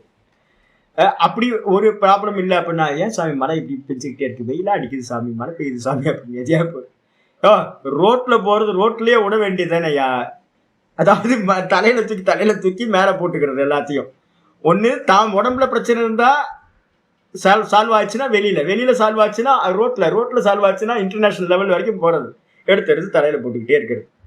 இந்த திருஷ்யங்களா இருக்கக்கூடிய எல்லா வஸ்துக்களையும் உபநீயமானான் சர்வபாவான், சர்வபாவங்களையும் கிரகணம் பண்ணி எடுத்துக்கிட்டு என்ன பண்றான்னு கேட்டீங்கன்னா, சர்வபாவான்னு உபபன்னானு அனுபஷ்யன். அது சேர்த்துக்கிட்டு பாத்தீங்கன்னா தன்னை தொடர்ந்து பார்க்கிறவனா இருந்துக்கிட்டு நம்ம தானே பண்ணிட்டு இருக்கோம். ஒண்ணு உடம்ப பாக்குறோம், இல்லைன்னா மனசை பாக்குறோம், இல்லைன்னா வீட்டை பாக்குறோம், வீட்டுல இருக்க ரிலேஷன்ஷிப்பை பாக்குறோம், அதுக்கப்புறம் முடியல அப்படின்னா ரோட்ல பாக்குறோம், அப்புறம் உலகத்தை பாக்குறோம். எதையாவது பார்த்துக்கிட்டே இருந்துகிட்டு என்ன பண்றோம்னு கேட்டீங்கன்னா, ரெண்டுத்தையும் சிங்காய் சுகம் துக்கத்தை அனுபவிச்சுட்டே இருக்கும். அப்படி அனுபவிச்சுக்கிட்டு இருக்கிற நிலையில தரிசனம் அந்நியத்து. இதுக்கு அந்நியமா ஒரு தரிசனம் இருக்கு. தரிசனம் என்னது? பார்ப்பவன் வேற, பார்க்கப்படும் வஸ்து வேற, அப்படிதான் இதை பறிச்சு பார்க்கணும் அப்படின்ற தரிசனத்தை பாத்தீங்கன்னா, ஒருத்தன் பார்க்கிறவன் ஒருத்தன் இருக்கான் சுத்தமா அப்படின்ற தரிசனத்தை பாத்தீங்கன்னா இங்க இருக்கக்கூடிய யாரும் பாத்தீங்கன்னா சந்தேகமே படுறது இல்லை. அப்படி ஒருத்தர் இருக்கான்றதே நமக்கு யாருக்கும் தெரியறது இல்லை. அந்நியத்து சங்கத்தே கலு, யாரும் பார்க்கறதே சந்தேகப்படுறதே இல்லை அல்லவா அப்படின்னு பாத்தீங்கன்னா இவரு பஞ்சசிகாச்சாரியார் ஸ்லோகத்தை சொல்றார். இது அப்ப நம்ம எல்லாம் பாத்தீங்கன்னா சேர்ந்தே இணைஞ்சு இருந்துகிட்டு சுகமா சுக்கியா இந்த குணங்களால ஆயிட்டே இருக்கும். நமக்கு இதுக்கு பின்னாடி பாத்தீங்கன்னா குணாதீத்தனா ஒருத்தன் இருக்கான், வெறும் திரஷ்டாவா ஒருத்தன் இருக்கான் அப்படின்றத நம்ம என்ன பண்றது இல்ல, யோசிக்கிறதே இல்லை, சந்தேகப்படுறதே இல்லை. நம்ம எல்லாம் குணத்தோட மயங்கி போய் தான் கிடக்கும் அப்படின்னு சொல்லியாச்சு. இதுக்கு அடுத்த பேராகிராஃப். தௌ ஏத்தவ் போக அபவர்க்கம். அப்போ குணங்களோட சேர்ந்து இருந்தீங்கன்னா சுகதுக்க போகம், குணத்திலிருந்து பிரிஞ்சிங்க அப்படின்னா நான் திரஷ்டா அப்படின்னு மட்டும் நீங்க பாத்தீங்கன்னா, நான் திரஷ்டா இது எல்லாம் திருஷ்யம் அப்படின்னு நிச்சயம் பண்ணினீங்க அப்படின்னா, அந்நியதாக்கியாத்தி பண்ணி அந்த அந்நியதாக்கியாத்திலிருந்து அடுத்த ஸ்டெப் போய் தானா பார்ப்பவனா எஸ்டாப்ளிஷ் ஆனீங்கன்னா அப்பவர்க்கம். நீங்க தான் தானா இல்லாம குணங்களோடு திரஷ்டு திருஷ்ய சயோகம் நடந்துச்சுன்னா சம்சாரம்ன்ற துக்கம். அப்ப போகம் அபவர்க்கம் இந்த இரண்டும் எங்க இருக்கிறது சுவாமி? முக்கியமானது என்னன்னு கேட்டீங்கன்னா, என்ன கிரந்தம் அது? முக்கியமான கிரந்தம் தரங்கம். என்ன தரங்கம்? விசாரசாகரம். விசாரசாகரத்துல ரொம்ப முக்கியமான கிரந்தம் அது. எனக்கு எடுக்கணும்னு ரொம்ப ஆசை. நல்ல அற்புதமான கிரந்தம். அந்த விசாரசாகரத்துல ஒரு பிரதான கேள்வி வருது, பந்தம் மோக்ஷம் யாருக்கு? கேள்வி, முக்கியமான கொஸ்டின் அது. நிறைய புத்திசாலிகளா இருக்கிறவங்களாம் இந்த கேள்வி வந்து வேதாந்தம் படிக்கிறாங்க அப்படின்னா இந்த கேள்வி வந்து பார்த்தீங்கன்னா, ஓ வேதாந்தம் படிக்கிறீங்களா, வாங்க வாங்க. ரிஷிகேஷ்லாம் வந்து பார்த்தீங்கன்னா புத்திசாலிகள் நிறைய படித்தவங்க பெருசுங்க. நாங்கள்லாம் வந்து பார்த்தீங்கன்னா சின்ன பசங்களாக இருக்கும்போது நாங்கள் அந்த கிரந்தம் படிச்சுட்டோம், இந்த கிரந்தம் படிச்சுட்டோம், வா அப்படின்ட்டு ஒரு 5-6 கொஸ்டின் வச்சுருக்கோங்க, காமன் கொஸ்டின் வச்சுக்கிட்டு இதுக்கு என்ன ஆன்சர் சொல்லி பார்க்கலாம் அப்படின்னு. நம்ம ஐயோ இது நமக்கு தெரியவே தெரியாதோ அப்படின்னு. அப்போ பெரியவங்க கேட்குற கேள்வி, முதல் கேள்வி என்னென்ன, வேதாந்தம் படித்தவங்க, பந்தம் மோக்ஷம் யாருக்கு சம்பவிக்குது? பந்தம் மோக்ஷம் யாருக்கு சம்பவிக்குது? ஏன்னு கேட்டீங்கன்னா, நித்திய முக்தக ஆத்மா வந்து பாத்தீங்கன்னா நித்திய முக்தம் ஆயிடுச்சா. ஆத்மாக்கு வந்து பாத்தீங்கன்னா பந்தமும் இல்லை மோட்சமும் இல்லை. இந்த புத்தி வந்து பாத்தீங்கன்னா ஜடம். இந்த புத்தி ஜடம். ஜடத்துக்கும் பந்தம் இல்லை, முக்தி இல்லை. இப்ப வந்து பாத்தீங்கன்னா பந்தமும் மோட்சமும் யாருக்கு சம்பவிக்குது அப்படின்னு கேள்வி கேட்டீங்கன்னா ஆச்சாரியர் சொல்றார், போக அபவர்கௌ, போகமும் அபவர்க்கமும் மோட்சமும் புத்தி கிருத்தௌ புத்தௌ ஏவ வர்த்தமானௌ, புத்தியினால் செய்யப்பட்டதாக புத்தியிலே இருப்பதாக இருக்கிறது. வர்த்தமானோ நல்லா தெரிஞ்சுங்க. எங்க இருக்கு? தூக்கத்துல வந்து புத்தி இருக்கா? இல்ல. தூக்கத்துல புத்தி இல்லாதனால அங்க வந்து தூக்கத்துல வந்து பாத்தீங்கன்னா பந்தம் மோட்சம் ஏதாவது விவகாரம் அங்க இருக்கா? எந்த விவகாரமும் இல்லை. அப்ப நான் ஏற்கனவே நான் சொன்னேன் என்னன்னு கேட்டீங்கன்னா, தூக்கத்துல இருக்கும் போது புத்தி இல்லை, புத்தி இல்லாததுனால அங்க அபிமானமும் இல்லை, அங்க வந்து பாத்தீங்கன்னா சுகதுக்க அனுபவமும் இல்லை, பந்த மோட்ச விவகாரமும் தூக்கத்துல இல்லை. எப்போ புத்தி வேக்கப் ஆகுதோ அப்போ வந்து சுகதுக்கம் அனுபவம் வந்துருது. காலையில புத்தி வேக்கப் ஆகும் போதே சுகதுக்க அனுபவம் ஸ்டார்ட் ஆயிடுது. நல்லா இருக்கு, காலையில சுகமா இருக்கு, சில சமயம் துக்கம் இருக்கு. ஏதாவது பெயின்ஃபுல்லா இருந்துச்சு அப்படின்னா துக்கம் இருக்கு, பெயின் இல்லாம இருந்துச்சு அப்படின்னா காலையில எந்திரிக்கும் போதே ஒரு சுக அனுபவம், ஆஹா ஆனந்தமா இருக்கு, கிளைமேட் நல்லா இருக்கு அப்படின்னு சுகம். எப்போ? புத்தி வேக்கப் ஆனதுக்கு பிறகு. அப்ப நல்லா தெரிஞ்சுங்க, புத்தி வேக்கப் ஆகும் போது இருக்கக்கூடிய சுக அனுபவத்துக்கும் புத்தி தூங்கிக்கிட்டு இருக்கும் போது வந்து பாத்தீங்கன்னா இருக்கிற சுக அனுபவத்துக்கும் ரொம்ப டிஃபரன்ஸ் இருக்கு. இதா நல்லா ஐடென்டிஃபை பண்ணுங்க. நம்ம சுகமா இருக்கிறது வந்து நார்மலா புத்தியில அறியக்கூடிய சுகம் எது, இல்ல புத்தி இல்லாமல் தூக்கத்துல இருக்கக்கூடிய சுகம் எது? இந்த ரெண்டுத்துக்கும் டிஃபரெண்ட் பார்க்கணும். அதை வந்து நம்மளால கம்பேரே பண்ண முடியாது. தூக்கத்துல இருக்கிறது புத்தி வேக்கப் ஆனதுக்கு அப்புறம் நம்ம கிளைமேட்னாலேயோ இல்ல வேற எதுனாலேயோ சுகத்தை அனுபவிக்கிறோம் அப்படின்னா அது சத்துவ குணத்தோட, சத்துவ குணம் தமோ குணத்தோட ரஜோ குணத்தோட சுகம் துக்கத்தை தான் நம்ம அனுபவிக்கிறோம். அப்ப புத்தி வேக்கப் ஆனதுக்கு பிறகுதான் பந்த மோட்ச விவகாரங்கள் எல்லாம், சுகதுக்க அனுபவங்களோட விவகாரங்கள் எல்லாம் சித்திக்கிறது. அப்ப யாரு பண்ணுனா அப்படின்னு கேட்டா, சுகத்தையும் துக்கத்தையும் யாரு பண்ணுனா? புத்தி கிருத்தவு. புத்தியினால் செய்யப்பட்டதுதான் போக அபவர்க்கம். இந்த ரெண்டும் புத்தியில சுக, இந்த 3 குணங்களோட பரிணாமத்தினால என்ன ஆகுது? இந்த புருஷனுக்கு, அந்த புத்திக்கு பக்கத்துல இருக்க புருஷனுக்கு அதோட சயோகத்தினால சுகதுக்க அனுபவம் கிடைக்குது. அதே மாதிரி நான் பந்தத்துல இருக்கேன், நான் மோட்சம் அடையணும் அப்படின்ற எண்ணம் உண்டாகுது. ஏன்? இதோட சேர்ந்து சேர்ந்து நம்ம இருக்கோம். ஆயிடுச்சா?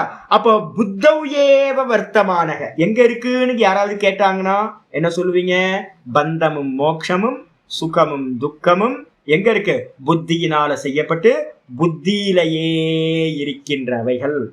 அதான் தெளிவா சொல்லுது. இதை ஹைலைட் பண்ணி வச்சுங்க. யாராவது வேதாந்தம் படிக்கிறவங்களோ இதை அப்படியே வச்சுங்க. ஏன்னு கேட்டீங்கன்னா இது 100% வேதாந்தத்திலையும் இதை தான் நம்ம சொல்றோம். இது எல்லாம் வந்து பாத்தீங்கன்னா புத்தியில தான் இருக்கு. சரி, புத்தியில இருக்கு சாமி, அதான் புத்தியில தான் ஜடம்னு சொன்னீங்களே சாமி அப்படின்னு. ஏன் சாமி புத்தியில ஜடம்னா? எப்ப புத்தியும் இந்த புருஷனும் கனெக்ட் ஆகுறானோ அப்பெல்லாம் வந்து பாத்தீங்கன்னா சுக துக்க அனுபவம் கிடைக்கும். அப்பெல்லாம் வந்து பாத்தீங்கன்னா இவனுக்கு என்ன உண்டாகும்? ஐயோ துக்கத்துல மாட்டிட்டு இருக்க சாமி, இதுல இருந்து விடுதலை வேணும் சாமி, முக்தி அடையணும் சாமி அப்படின்ற எண்ணம் எல்லாம் உண்டாகும். எப்ப இந்த சாதனைகள்லாம் பண்ணி வந்து பாத்தீங்கன்னா ஞானத்தெல்லாம் அடைஞ்சு செப்பரேட் ஆகுறானோ அப்பதான் புரியும். வந்து பாத்தீங்கன்னா மாண்டிக்ய காரிக்கா சொல்லுது. மாண்டிக்ய காரிக்கா சொல்றது என்னன்னு கேட்டீங்கன்னா, ஞாத்தே துவைத்தம் ந வித்யதே. ஒண்ணு சாஸ்திரம், சாஸ்தா, சாஸ்திரம்ன்றதும் சாஸ்தான்றதும் சிஷ்யன்றதும் ஆச்சாரியன்றதும் பந்தம்ன்றதும் மோக்ஷம்ன்றதும் எல்லா விவகாரங்களும் என்ன அப்படின்னு கேட்டீங்கன்னா வெறும் அஜ்ஞான காலத்துல மட்டும்தான். உபதேசாத் அயம் பாதக ஞாத்தே துவைத்தம் ந வித்யதே. அறிந்த நிலையில வந்து பாத்தீங்கன்னா துவைத்தம்னு ஒண்ணு இருப்பதே இல்லை. பந்தனும் இல்லை, முக்தனும் இல்லை, ஆச்சாரியரும் இல்லை, சிஷ்யனும் இல்லை, உபதேசம்ன்றது ஒண்ணு இல்லவே இல்லை. இருக்கிறது வெறும் ஆத்மஸ்வரூபம் மட்டும்தான் இருக்கு. அப்ப விவகாரத்துல தான் பந்தம் மோட்சம், இந்த விவகாரங்கள்லாம். அப்ப விவகாரத்துல என்னவா இருக்கும்? இந்த புத்தியோட கனெக்ட் ஆகி இருக்கும். அப்ப புத்தியோட கனெக்ட் ஆகும்போது அதுக்கு என்ன தெரியுங்களா பேரு? Original consciousness. அது புத்தியோட கனெக்ட் ஆகும்போது புத்தியில ரிஃப்ளெக்ட் ஆகிற கான்சியஸ்னஸ். அப்ப பந்த மோட்சம் யாருக்கு அப்படின்னா ஒரிஜினல் கான்சியஸ்னஸுக்கு பந்த மோட்சம் இல்லவே இல்லை, செப்பரேட்டா இருக்கிறது. எப்போ இந்த இதோட ரிஃப்ளெக்ஷன் புத்தியில பட்டு அபிமானத்தை அடையுதோ அப்போ வந்து பார்த்தீங்கன்னா அந்த ரிஃப்ளெக்ஷன் கான்சியஸ்னஸுக்கு தான் பந்த மோட்ச விவகாரங்கள் சாஸ்திரங்களில் சொல்லப்படுகிறது. இப்ப நீங்களும் நானும் எங்க இருக்கோம்? ரிஃப்ளெக்ஷன் கான்சியஸ்னஸா இந்த புத்தி மனசு இந்திரியங்கள் தேகம் எல்லாத்தையும் நான் கிரகணம் பண்ணியிருக்கோம். அப்ப நமக்கு தான் பந்த மோட்சம். இதை எல்லாத்துலயும் இருக்க அபிமானத்தை செப்பரேட் பண்ணிட்டீங்கன்னா, வியோகம் பண்ணினீங்கன்னா அவ்வளவுதான், முடிஞ்சு போச்சு. அதான் மோக்ஷம் அப்படின்னு பேர். மனையேவ மனுஷியானாம் பந்த மோக்ஷயோக காரணம் பந்தாய விஷயாசக்தம் முக்தியை நிர்விஷயம் ஸ்மிருதம் அப்படின்னு வந்து பாத்தீங்கன்னா சொல்லியிருக்கு. அது இல்லாம வந்து பாத்தீங்கன்னா தம்பித்யாத் துக்க சயோக வியோகம் யோக சஞ்சிதம் ச நிச்சயேன யோக்தவ்யோ யோகோ அனிர்வின்ன சேதசா. கீதால 6வது சாப்டர்ல 23வது ஸ்லோகம் பார்த்தோம். யோகம்னா என்னது? துக்கத்திலிருந்து வியோகம் தான் யோகம். எது துக்க சுரூபம்? சுக துக்கத்தோட சுரூபம் இந்த புத்தி. இந்த புத்தியோட கனெக்ட் ஆகும் போதெல்லாம் சுக துக்கம் கிடைச்சிக்கிட்டே இருக்கு. அதுல இருந்து விடுபட்டோம் அப்படின்னா சம்சார துக்கத்துல இருந்து ஃபுல்லா லிபரேட்டட் ஆயிடலாம். இதான் இப்ப ஆச்சாரியா தெளிவா சொல்றாரு. அப்ப புத்தியில தான் வந்து பாத்தீங்கன்னா புத்தி தான் செய்யுது சுக துக்கத்தை, போகத்தையும் அதுதான் பண்ணுது, புரிஞ்சுக்கிட்டு அதுதான் மோட்சத்தையும் பண்ணுது, அபவர்க்கத்தையும் பண்ணுது.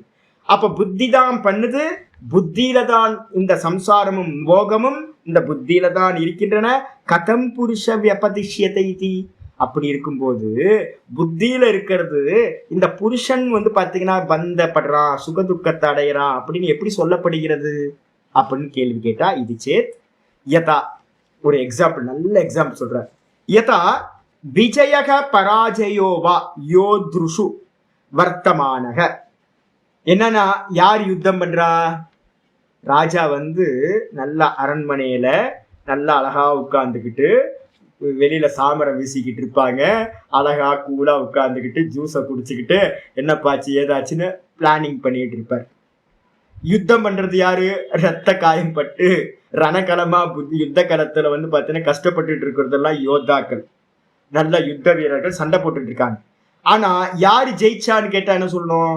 யுத்த வீரர்கள் ஜெயிச்சான்னு தானே சொல்லணும். யாரு தோத்து போயிட்டான்னு சொன்னா என்ன பண்ணணும்? யுத்த வீரர்கள் தோத்து போயிட்டான்னு சொல்லணும். ஆனா யுத்தமே பண்ணாம அரண்மனையில இருக்கக்கூடிய மாளிகையில இருக்கக்கூடிய ராஜாவின் இடத்துல என்ன பண்றோம்? ராஜா ஜெயிச்சிட்டார், ராஜா விஜயமாயிட்டார், தோத்து போயிட்டார் அப்படின்னு நம்ம சொல்றோம். இதே மாதிரிதான் விஜயக பராஜயோவா, ஜெயமும் பராஜயமும் வெற்றியும் தோல்வியும் யோத்ருஷு வர்த்தமானக, யுத்தம் பண்ணக்கூடிய யுத்த வீரர்கள்ட்ட தான் இருக்கிறதா இருக்கு. ஆனா சுவாமினி வியபதிஷ்யதே. யாரு சுவாமி? யாரு? ராஜா. ராஜாவின் இடத்துல அந்த வெற்றி தோல்வியானது எவ்வாறு சொல்லப்படுகிறதோ அதே மாதிரிதான் சகி தஸ்ய பலஸ்ய போக்தா இது. வாஸ்தவத்துல ஏன் சுவாமி அப்படி சொல்றோம் அப்படின்னு கேட்டீங்கன்னா, அதான் நான் சொன்னேன். என்னன்னு கேட்டீங்கன்னா, முக்கிய கர்த்தா கவுன கர்த்தான்னு 2 இருக்கு. எப்பவுமே நான் சொல்லியிருக்கேன், வேதாந்தம் படிக்கும் போது 2 அர்த்தம் எடுக்கணும். என்னன்னா, நமக்காக ஹோமம் பண்றாரு ஒரு பிரீஸ்ட். ஒரு பிரீஸ்ட்டை கூப்பிட்டு என்ன பண்றீங்க? ஒரு கணபதி ஹோமம் பண்றீங்க அப்படின்னு வச்சுங்க. யாரு ஹோமம் பண்றா? பிரீஸ்ட்.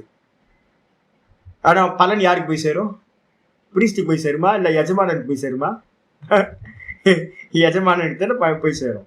யார் சங்கல்பம் பண்ணா கணபதி ஹோமம் பண்ணணும், ஒரு நவகிரக ஹோமம் பண்ணணும், ஒரு சுதர்சன ஹோமம் பண்ணணும் அப்படின்னு யாரு, ஒரு சண்டி ஹோமம் பண்ணணும்னு யாரு சங்கல்பம் பண்ணா? பிரீஸ்டா சங்கல்பம் பண்ணாரு? பிரீஸ்ட் சங்கல்பம் பண்ணல, உங்களுக்கு சங்கல்பம் வந்துச்சு நான் கர்த்தான்ற எண்ணத்துல. அந்த பலனை போகம் பண்ணணும்ன்ற எண்ணம் யாருக்கு? நான் நல்லது அனுபவிக்கணும், எந்த விக்னமும் இல்லாம இருக்கணும், அதுக்காக பாத்தீங்கன்னா கணபதி ஹோமம் ஒன்று பண்ண போறேன், எனக்கு எதிரிகள்லாம் ரொம்ப பேர் ஆயிட்டாங்க, ஒரு சுதர்சன ஹோமம் பண்ணி எதிரிகள்லாம் நாசம் பண்ணணும் அப்படின்னு பலனை அடையிற போக்திருத்துவமும் உங்கள்கிட்ட தான் இருக்கு. நீங்க தான் போக்திருத்துவத்தோட சங்கல்பம் பண்ணீங்க. அதுக்கு பாத்தீங்கன்னா ஒரு ரெப்ரசன்டேட்டிவா ஒருத்தர் உட்கார வச்சு ஹோமத்தை பண்றீங்க. அப்போ ஹோமம் பண்றவங்க பாத்தீங்கன்னா கவுனகர்த்தா, ஹோமம் பண்ற பிரீஸ்ட் கவுனகர்த்தா, யுத்தம் பண்ற யுத்த வீரர்கள் கவுனகர்த்தா. அப்போ ஹோமம் பண்ண வச்சது யாரு மணி ஸ்பெண்ட் பண்றாங்களோ, யாருக்கு சங்கல்பம் வந்துச்சோ, யாரு அந்த பலனை அனுபவிக்கிறானோ அவனுக்கு பேர் தான் முக்கிய கர்த்தான்னு பேர். அப்ப அதே மாதிரி ராஜா தான் பணத்தை ஸ்பெண்ட் பண்றார். யுத்த வீரர்களுக்கெல்லாம் நல்ல சேலரி. அப்பெல்லாம் யுத்தம் பண்ணும்போது பாத்தீங்கன்னா double time 3 times 4 times salary கிடைக்கும். இப்ப கூட பாத்தீங்கன்னா இந்த உக்ரைன் வார் இருக்குல்ல, இந்த உக்ரைன் வார்ல பாத்தீங்கன்னா ஒருத்தன் அந்த கூலிப்படைன்னு ஒருத்தன் நடுவில் நுழைஞ்சாங்க, பேர் நல்ல பேர் மறந்து போச்சு, அவனுக்கு ரஷ்யன் பேர்லாம் ஒன்றும் ஞாபகத்துல நிற்க மாட்டேன். நடுவில் ஒருத்தன் என்ன பண்ணா, மிலிட்ரி மாதிரியே கொஞ்சம் பேரை வச்சுக்கிட்டு வார் பண்ணி உக்ரைன் கொஞ்சம் ஜெயிச்சான். என்னப்பா அப்படின்னு கேட்டீங்கன்னா, ஐயோ ஒவ்வொரு யுத்த வீரர்களுக்கும் பாத்தீங்கன்னா அவ்வளோ மணி கொடுத்துருக்காங்க. 4 times 5 timesலாம் பாத்தீங்கன்னா சேலரி கொடுத்துருக்காங்க. ஒரு வாட்டி வாருக்கு போயிட்டு வந்தாவே பாத்தீங்கன்னா செட்டில் ஆயிடலாம், அது மாதிரியான பணம் கொடுத்துருக்காங்க. அப்ப என்ன அர்த்தம்னு கேட்டீங்கன்னா, யாரு கொடுத்தானோ அவனுக்கு தான் ஜெயம் பராஜயம். முக்கிய கர்த்தா அவன் தான். ஆனா யுத்தம் பண்றது யோதாக்கள் பண்ணுவாங்க. அப்ப யோதாக்களுக்கு ஜெயிச்சாலும் தோத்தாலும் எந்த ஒரு அக்கறையும் இல்லை. யாருக்கு? சுவாமியா இருக்கிற ராஜாக்கு தான் பலன் போய் சேரும். அதே மாதிரி சகி பலசிய போக்தா, இது அந்த ராஜாவை தான் போக்தான்னு சொல்றோம். யாருக்கு ஹோமம் பண்றோமோ அவனை போக்தான்னு சொல்லல, பிரீஸ்ட் போக்தா இல்ல. சங்கல்பம் யாரு உட்கார்ந்து சங்கல்பம் பண்றாங்களோ அவங்க தான் போக்தான்னு சொல்றோம். ஏவம் அந்த விதமாவே பந்த மோக்ஷம், பந்தமும் மோக்ஷமும் எங்க இருக்கு? முன்னாடியே பார்த்தாச்சு. புத்தி கிருத்தோ புத்தவ் வர்த்தமானக, புத்தியினால செய்யப்பட்டது, புத்தியில தான் போகமும் அப்பவர்க்கமும் இருக்கு. அதே மாதிரி பந்த மோக்ஷவ் புத்தவ்யேவ வர்த்தமானவ். ஹைலைட் பண்ணி இந்த பேராகிராஃப் நல்ல வேதாந்தத்துல முக்கியமான கொஸ்டின். யாராவது கேட்டாங்கன்னா ஆன்சர்லாம் எப்படி பண்ணணும்? நிக்க வச்சு உட்கார வச்சு பொறுமையா சொல்லணும். பந்தமும் மோக்ஷமும் எங்க இருக்கு? புத்தவ் ஏவ வர்த்தமானவ், புத்தியில தான் இருக்கு. பந்தமும் புத்தியில தான் இருக்கு, மோட்சமும் புத்தியில தான் இருக்கு. ஒருத்தன் அன்கான்சியஸா ஆயிட்டான் அப்படின்னா அவனுக்கு மோட்சமும் ஃபீல் ஆகாது, பந்தமும் ஃபீல் ஆகாது, எதுவுமே ஃபீல் ஆகாது. எப்போ புத்தி பாத்தீங்கன்னா வேக்கப் ஆகுதோ, இந்த கனெக்ஷன், இந்த கான்சியஸ்னஸ் பாத்தீங்கன்னா புத்தியோட சம்பந்தப்பட்டோன கான்சியஸ்னஸ் வந்துச்சுப்பா அப்படின்ற அந்த கான்சியஸ்னஸ் புத்தியில வந்த பிறகு அறிவு வந்துருது. அப்பதான் சொல்றோம் பந்தம் மோட்சம் எல்லாம் அறியப்படுது. அப்ப பந்த மோட்சம் எங்க இருக்கு? புத்தியில தான் பந்த மோட்சம் இருக்கு. ஆனா எப்படி விவகாரம் பண்றோம்? நம்ம யுத்த வீரர்கள் ஜெயிச்சதையும் தோத்தையும் ராஜாட்ட சொல்ற மாதிரி இந்த புத்தியில இருக்கக்கூடிய பந்த மோட்சத்தை அதுக்கு பின்னாடி இருந்து அனுகிரகம் பண்ணக்கூடிய புருஷன் இடத்துல வியபதிஷ்யதே. புருஷன் பந்தப்பட்டான், ஆத்மா பந்தப்பட்டிருக்கு, நான் பந்தமா இருக்கேன் ஜி, நான் மோட்சம் அடையணும் ஜி அப்படின்னு நம்ம இடத்துல ஜீவர்கள் இடத்துல என்ன பண்ணுது? சொல்லப்படுகிறது. ஆத்மாவின் இடத்தில் சொல்லப்படுகிறது. இருக்கிறது எங்க? புத்தியில இருக்கு. ஏத்தேன இந்த விதத்துல சரி, இந்த மோட்சத்தை அடையிறதுக்குலாம் என்ன சுவாமி பண்ணணும்? அதுக்கு பாத்தீங்கன்னா இங்க ஆச்சரிய அஷ்ட சித்தின்னு உங்களுக்கு ஞாபகம் இருக்கா? வித்யாபிரசாத்ஜி 8 சித்தி தானே? சித்தி எத்தனை? 8 சித்தி ஞாபகம் இருக்கா உங்களுக்கு? குரு உபசதனம் ஒரு குருவை கிடைக்கிறதே ஒரு சித்தி. சாங்கிய காரிக்கால 8 விதமான சித்திகள் சொல்லிருந்துச்சு. சிரவணம் ஒரு சித்தி, மனனம் ஒரு சித்தி, அனுபூதி ஒரு சித்தி, இது மாதிரி நிறைய விஷயங்கள் மெமரியில கொண்டு வர்றது ஒரு சித்தி. இது மாதிரி 8 சித்திகள் பாத்தீங்கன்னா சாங்கிய காரிக்கால சொல்லியிருக்கோம். இங்க பாத்தீங்கன்னா அந்த மோட்சத்துக்கு சொல்ல போகுது. என்னெல்லாம் சொல்லுது? ஏத்தேன. இதனால என்ன சொல்ல வருது அப்படின்னா, ஏத்தேன என்ன அப்படின்னா விருத்தி மூலமா இந்த சித்தம் என்ன பண்ணுது அப்படின்னு கேட்டீங்கன்னா கிரகண. இப்ப நீங்க என்ன பண்ணிட்டு இருக்கீங்க தெரியுங்களா? கிரகணம் பண்ணிட்டு இருக்கீங்க. கிரகணத்துக்கு என்ன மீனிங் அப்படின்னு கேட்டீங்கன்னா, கிரகணத்துக்கு மீனிங் சிரவணம்னு போட்டுங்க. இப்போ உங்களுக்கு என்ன நடந்துட்டு இருக்கு?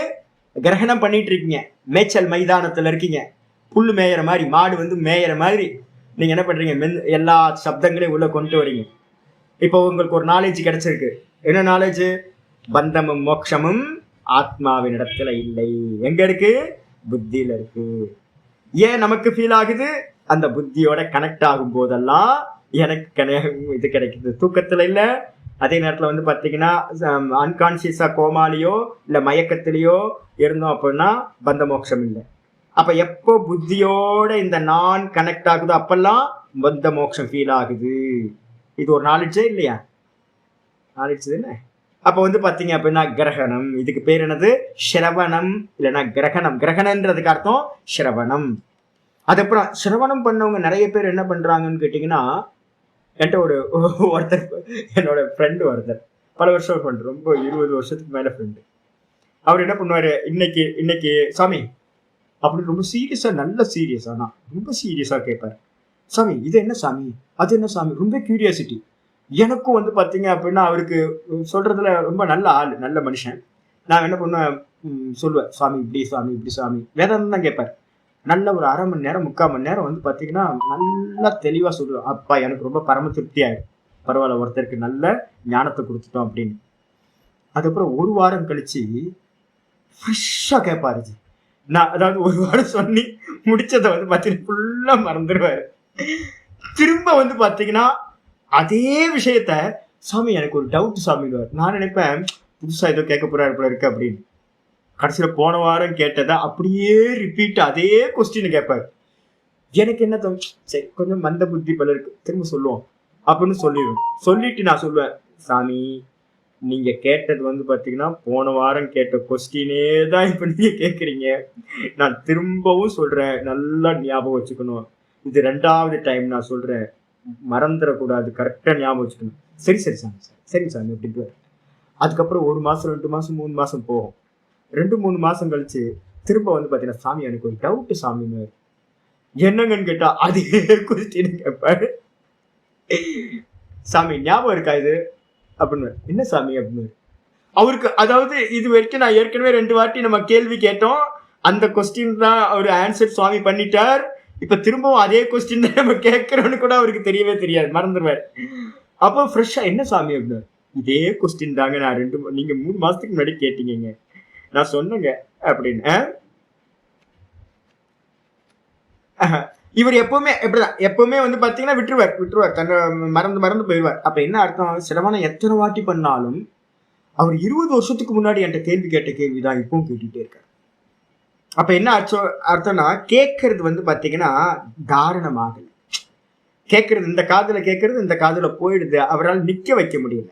அப்ப தாரணம்ன்றது என்ன முக்கியமானது, நம்ம பாடம் படிக்க படிக்க படிக்க அதை சேவிங்ஸ்ல போட்டுக்கிட்டே வரணும், அது மெமரியில இருந்துகிட்டே இருக்கணும். அப்பதான் உங்க ஞானம் என்ன ஆகும், விருத்தி ஆகிட்டே போகும்.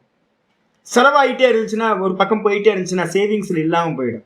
அப்ப அதே மாதிரி வந்து பாத்தீங்கன்னா கிரகணத்துக்கு அப்புறம் நிறைய பேர் வந்து கிரகணம் பண்றாங்க, ஆனா தாரணம் பண்றது எல்லாத்தாலையும் முடியறது இல்லை. 2வது தாரணம், ஸ்மிருதின்னு பேர் இருக்கு. தாரணம்னா ஸ்மிருதி. அதுக்கப்புறம் 3வது வந்து பாத்தீங்கன்னா, 3வது சொல்றாரு வந்து பாத்தீங்கன்னா, தாரணத்துக்கு அப்புறம் ஊக அப்போக. ஊகம் அப்படின்னா என்ன அர்த்தம் அப்படின்னு கேட்டா, தர்க்கத்துல வர்றது. ஊகம்னா தர்க்கம், ஊகம் பண்றதுன்னு சொல்றோம்ல,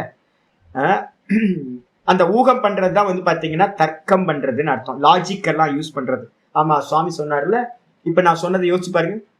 புத்தியில வந்து பாத்தீங்கன்னா, எப்பெல்லாம் புத்தியில வந்து பாத்தீங்கன்னா சுகதுக்க அனுபவம் வருது, எப்போ சுகதுக்க அனுபவம் வரல, இப்ப நான் சொன்னது எல்லாத்தையும் உட்கார்ந்து யோசிங்க.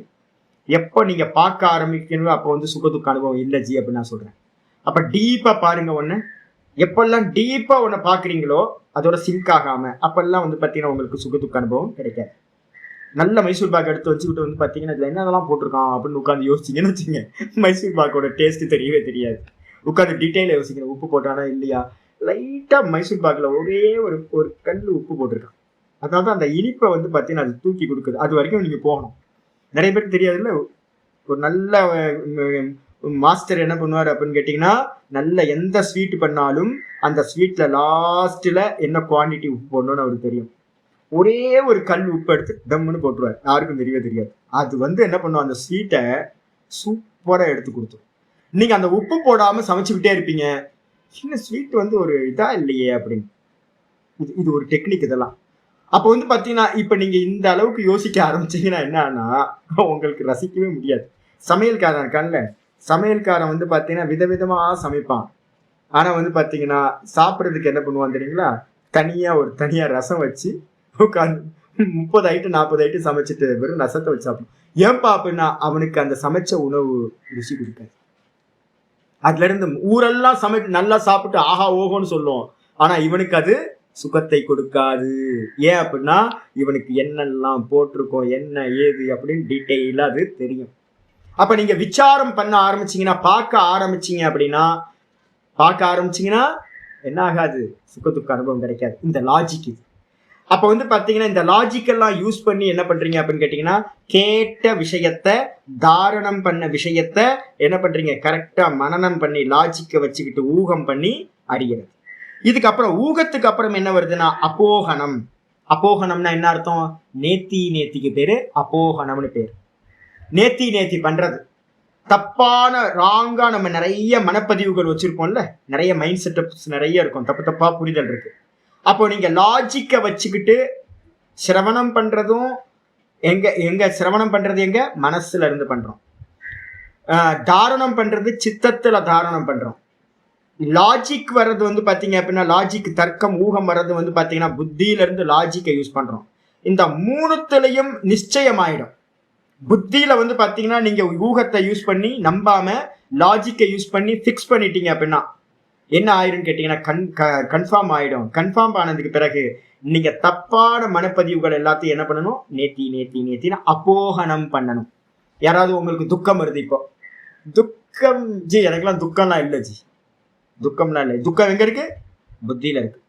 நான் புத்தியில ஒரு விசாரம் வருது, யாரையோ பத்தி ஒரு விசாரம் வருது, வரும்போதே வந்து பாத்தீங்கன்னா எனக்கு வந்து பாத்தீங்கன்னா அதோட அட்டாச்மெண்ட் ஆகி நான் என்ன பண்றேன், ஐயோ இப்படி ஆகிப்போச்சு, இப்படி பேசிட்டாங்களே அப்படி பேசிட்டாங்களே நம்மள அப்படின்னு ஒரு இது வரும்போது நான் என்ன பண்றேன், எனக்கு விவேகம் இல்லை அப்படின்னு சாஸ்திரம் என்ன சொல்லியிருக்கு, ஆத்மாக்கு சுகதுக்க அனுபவம் இல்லை. எப்பெல்லாம் கனெக்ட் ஆகுதோ அப்பதான் சுகதுக்க அனுபவம். அப்ப வந்து பாத்தீங்கன்னா இது புத்தியில நடக்கிற விசாரம், புத்தி பண்ற விசாரத்துக்கும் எனக்கும் சம்பந்தம் இல்லை. அப்போ வந்து பாத்தீங்கன்னா இது எனக்கு இல்லை அப்படின்னு வந்து பாத்தீங்கன்னா நேத்தி பண்றது. இதுக்கு பேர் வந்து பாத்தீங்கன்னா அப்போகனம் அப்படின்னு பேர்.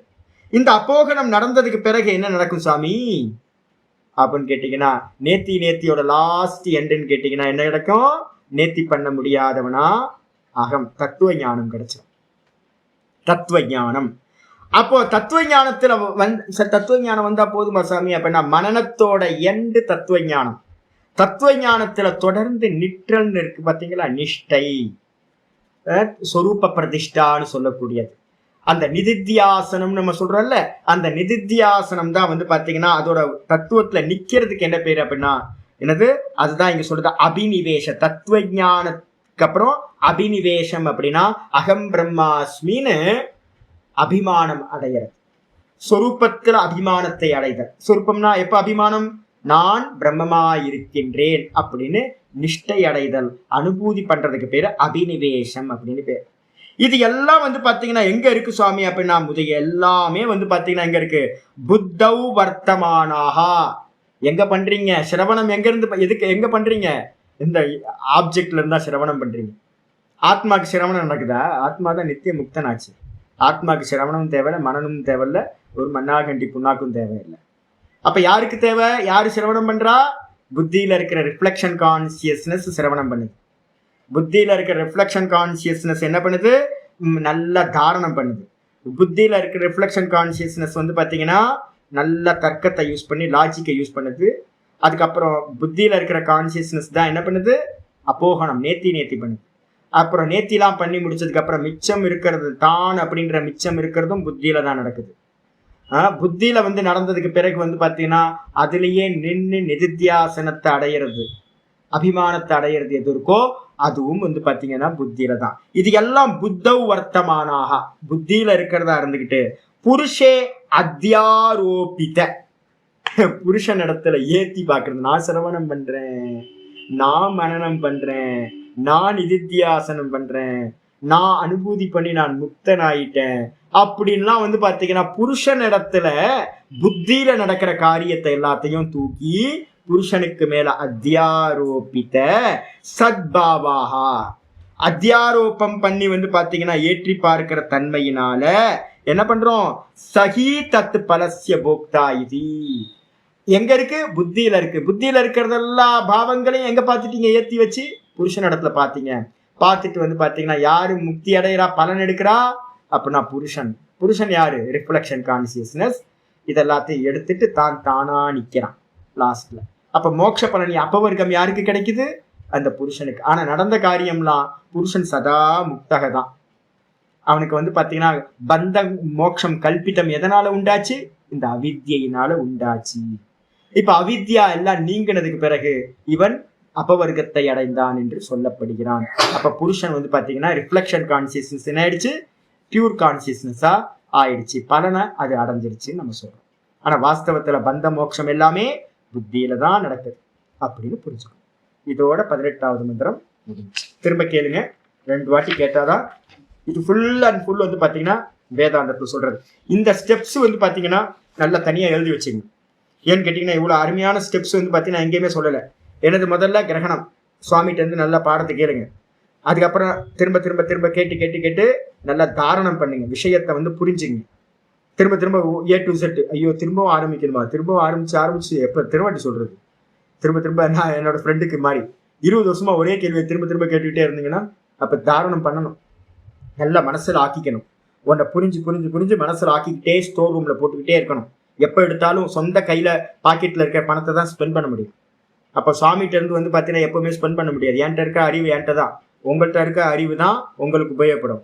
அப்ப எந்த கான்செப்ட் படிச்சாலும் அந்த கான்செப்டை எடுத்து டக் டக்குன்னு நம்ம பாக்கெட்ல போட்டு வச்சுக்கணும். எடுத்தா யூஸ் ஆகிற மாதிரி இருக்கணும். ரொம்ப கீழே போயிடுச்சு அப்படின்னா எடுக்க முடியாது, மேலேயே வச்சுக்கணும், டக்குன்னு யூஸ் பண்ற மாதிரி. அப்ப தாரணம் பண்ணணும். தாரணம் பண்ணதுக்கு பிறகு ஊகம் பண்ணணும், லாஜிக்கை யூஸ் பண்ணணும். ஒவ்வொருத்தருக்கும் நான் சொல்றது தான், நான் பேசுறது எல்லாத்தையும் சும்மா சரி சாமி சொன்னா சரிதான் அப்படின்னு, சாமி சொன்னாலும் சரியா இருக்கணும்ன்ற அவசியம்லாம் இல்லை. என்னது நக்கீரனுக்கு சொல்றது இருக்குல்ல, நக்கீரன் சொல்றாருல, ஈஷ நெற்றிக்கண் திறப்பினும் குற்றம் குற்றமே. பாத்தீங்களா, இதெல்லாம் தாரணம் நல்லா இருக்கு பாருங்க. இதெல்லாம் நல்ல தாரணத்துல இருக்கு. நமக்கு பாருங்களேன், சினிமா பாட்டெல்லாம் நல்லா பாடுவோம். எக்ஸாம்ல போய் ஏதாவது எக்ஸாம் எழுத சொன்னா வந்து கொஸ்டின் மறந்து ஆன்சர் மறந்து போயிடும். பாருங்க, செலக்டிவா இருக்குல்ல நமக்கு தாரண சக்தி எல்லாம். அப்ப வந்து பாத்தீங்கன்னா நம்பலாம் கூடாது. சாமி சொன்னா என்ன உண்மையில பெருசாயிடுமா, சங்கரர் சொன்னா பதஞ்சலி சொன்னா கொஸ்டின் பண்ணணும். முதல்ல கிரகணம் பண்ணணும், தாரணம் பண்ணணும், அதுக்கப்புறம் கொஸ்டின் பண்ணணும், லாஜிக்கை யூஸ் பண்ணணும். எப்படி எப்படி எப்படி எதுக்கு ஏன் இப்படி இப்படி இருக்கக்கூடாதா அப்படி இருக்கக்கூடாதா, லாஜிக்கா அதை தீர்மானிக்கணும். இதான் மனநம்னு பேரு. மனநத்தை பண்ணிட்டு 2 மனநம் இருக்கு. ஒன்னு வந்து பாத்தீங்கன்னா லாஜிக்கை யூஸ் பண்றது, 2வது வந்து பாத்தீங்கன்னா லாஜிக்கை யூஸ் பண்ணி தீர்மானம் பண்ணதுக்கு பிறகு அன்வான்டா இருக்கிற தப்பான மனப்பதிவுகள் எல்லாத்தையும் நேத்தி நேத்தி நேத்தி நேத்தி பண்றது. 2 மனநத்துல 2 அம்சம் எப்பயுமே எடுத்துக்கணும். ஒன்னு ஊகம், இன்னொன்னு அப்போகனம். இது ரொம்ப முக்கியமானது, யாராவது நோட் பண்ணி வச்சுங்க. இந்த ஸ்டெப்ஸ்ல வந்து ரொம்ப முக்கியம். மனநம்னா என்னன்னு நிறைய பேருக்கு தெரியறதே இல்லை. மனநத்துல வந்து பாத்தீங்கன்னா இந்த தர்க்கத்தை யூஸ் பண்றது ஒண்ணு, இன்னொன்னு கம்பேர் ஸ்டடிஸ். நிறைய பண்ணினா நமக்கு தெரியும், ஓஹோ இது எல்லாம் ஒரே விஷயத்த சொல்லுது, இந்த பேட்டர்ன் முன்ன பின்ன இருக்கிறது எல்லாத்தையும் ஆர்டர் பண்ணி ஒரு தர்க்கத்து ரீதியா வச்சுக்கிட்டு லாஜிக்கை யூஸ் பண்ணி ஒரு நல்ல ஒரு இதுக்கு ஒரு கன்க்ளூஷனுக்கு வர்றது. அது அப்புறம் கன்க்ளூஷன் வந்ததுக்கு பிறகு நேத்தி நேத்தி நேத்தி நேத்தி பண்ணிக்கிட்டே போறது. இதெல்லாம் மனநத்துல வந்துடுறது. ஸ்தூல மனநம், சூக்ஷ்ம மனநம். சூக்ஷ்ம மனநத்துல தான் நேத்தி நேத்தி அப்போகனம். ஊகத்தை யூஸ் பண்றதெல்லாம், லாஜிக்கை யூஸ் பண்றதெல்லாம் ஸ்தூல மனநத்துல வந்துடும். இந்த ஸ்தூல மனநத்துக்காக தான் கம்பேர் ஸ்டடிஸ் எல்லாமே. கேட்டல், சிந்தித்தல், தெளிதல், நிஷ்டை கூடுதல். தமிழ்ல வந்து பாத்தீங்கன்னா இதான் சொல்ற, கேட்டல், சிந்தித்தல், தெளிதல், நிஷ்டை கூடுதல். 4 வார்த்தை. அதேதான் இங்க. அப்ப வந்து பாத்தீங்கன்னா அப்போகனம், அப்போகனத்துக்கு அப்புறம் நேத்தி நேத்தி பண்ணதோட லாஸ்ட் எண்ட் என்ன கிடைச்சிடும், நான் கிடைச்சிடும். மிச்சம் இல்லாம நேத்தி எல்லாம் பண்ணதுக்கு பிறகு நான் கிடைச்சிடும். தத்துவ ஞானம் உண்டாயிடும். இதான் சதுர்த்த பூமி. 4வது பூமியில, யோக பூமியில, ஞான பூமியில 4வது பிரம்ம வித் அப்படின்னு வந்துடும் உங்களுக்கு. அப்ப வந்து பாத்தீங்கன்னா தத்துவ ஞானம் கிடைச்சோன்னா அதுலயே வந்து பாத்தீங்கன்னா நிக்கிறது எதுவோ அதுக்கு பேர் அபினிவேஷம் அப்படின்னு பேர். அபினிவேஷம் தான் நிஷ்டை அப்படின்னு பேர். இல்ல இல்ல, அபினிவேஷம் இங்க அந்த அர்த்தம் இல்லை. அபினிவேஷம்னா அபிமானம்னு அர்த்தம். இப்ப எனக்கு தேகத்துல வந்து பாத்தீங்கன்னா அபிமானம் இருக்குல்ல, அதே மாதிரி நான் பிரம்மம் அப்படின்ற அந்த நிஷ்டைக்கு பேர் அபினிவேஷம்னு பேர். அந்த அபினிவேஷத்தை அடைஞ்ச மாத்திரத்துல என்ன ஆயிடுது, மோட்சம் அப்படின்னு சொல்லப்படும். ஆனா இது எல்லாம் எங்க நடக்குதுன்னா புத்தியில தான் நடக்குது. அப்ப சொரூபத்துக்கு போனதுக்கு பிறகுதான் தெரியும் எனக்கு பந்தமும் இல்லை மோட்சமும் இல்லை, இது எல்லாம் இது வரைக்கும் புத்தியில நடந்தது அப்படின்னு அப்பதான் தெரியும். இதோட இருக்கட்டும். நாளைக்கு மீதிய 19வது மந்திரம் நாளைக்கு பார்க்கலாம். சூத்திரம். ஓம் பூர்ணமத பூர்ணமிதம் பூர்ணாத் பூர்ணமுதச்யதே பூர்ணஸ்ய பூர்ணமாதாய பூர்ணமேவாவசிஷ்யதே. ஓம் சாந்தி சாந்தி சாந்தி. ஹரி ஓம் ஸ்ரீ குருபியோ நமஹ. ஹரி ஓம். இத வேணா சாங்கிய காரிக்கால 8 சித்திகள் சொல்லுச்சு. இதுல பாத்தீங்கன்னா எத்தனை சித்தி, மொத்தம் 6 சித்தியா சொல்லியிருக்கு. பாத்து உங்க புக் எடுத்து முடிஞ்சா பாருங்க என்ன சொல்லியிருக்கேன்றத பாத்துக்க.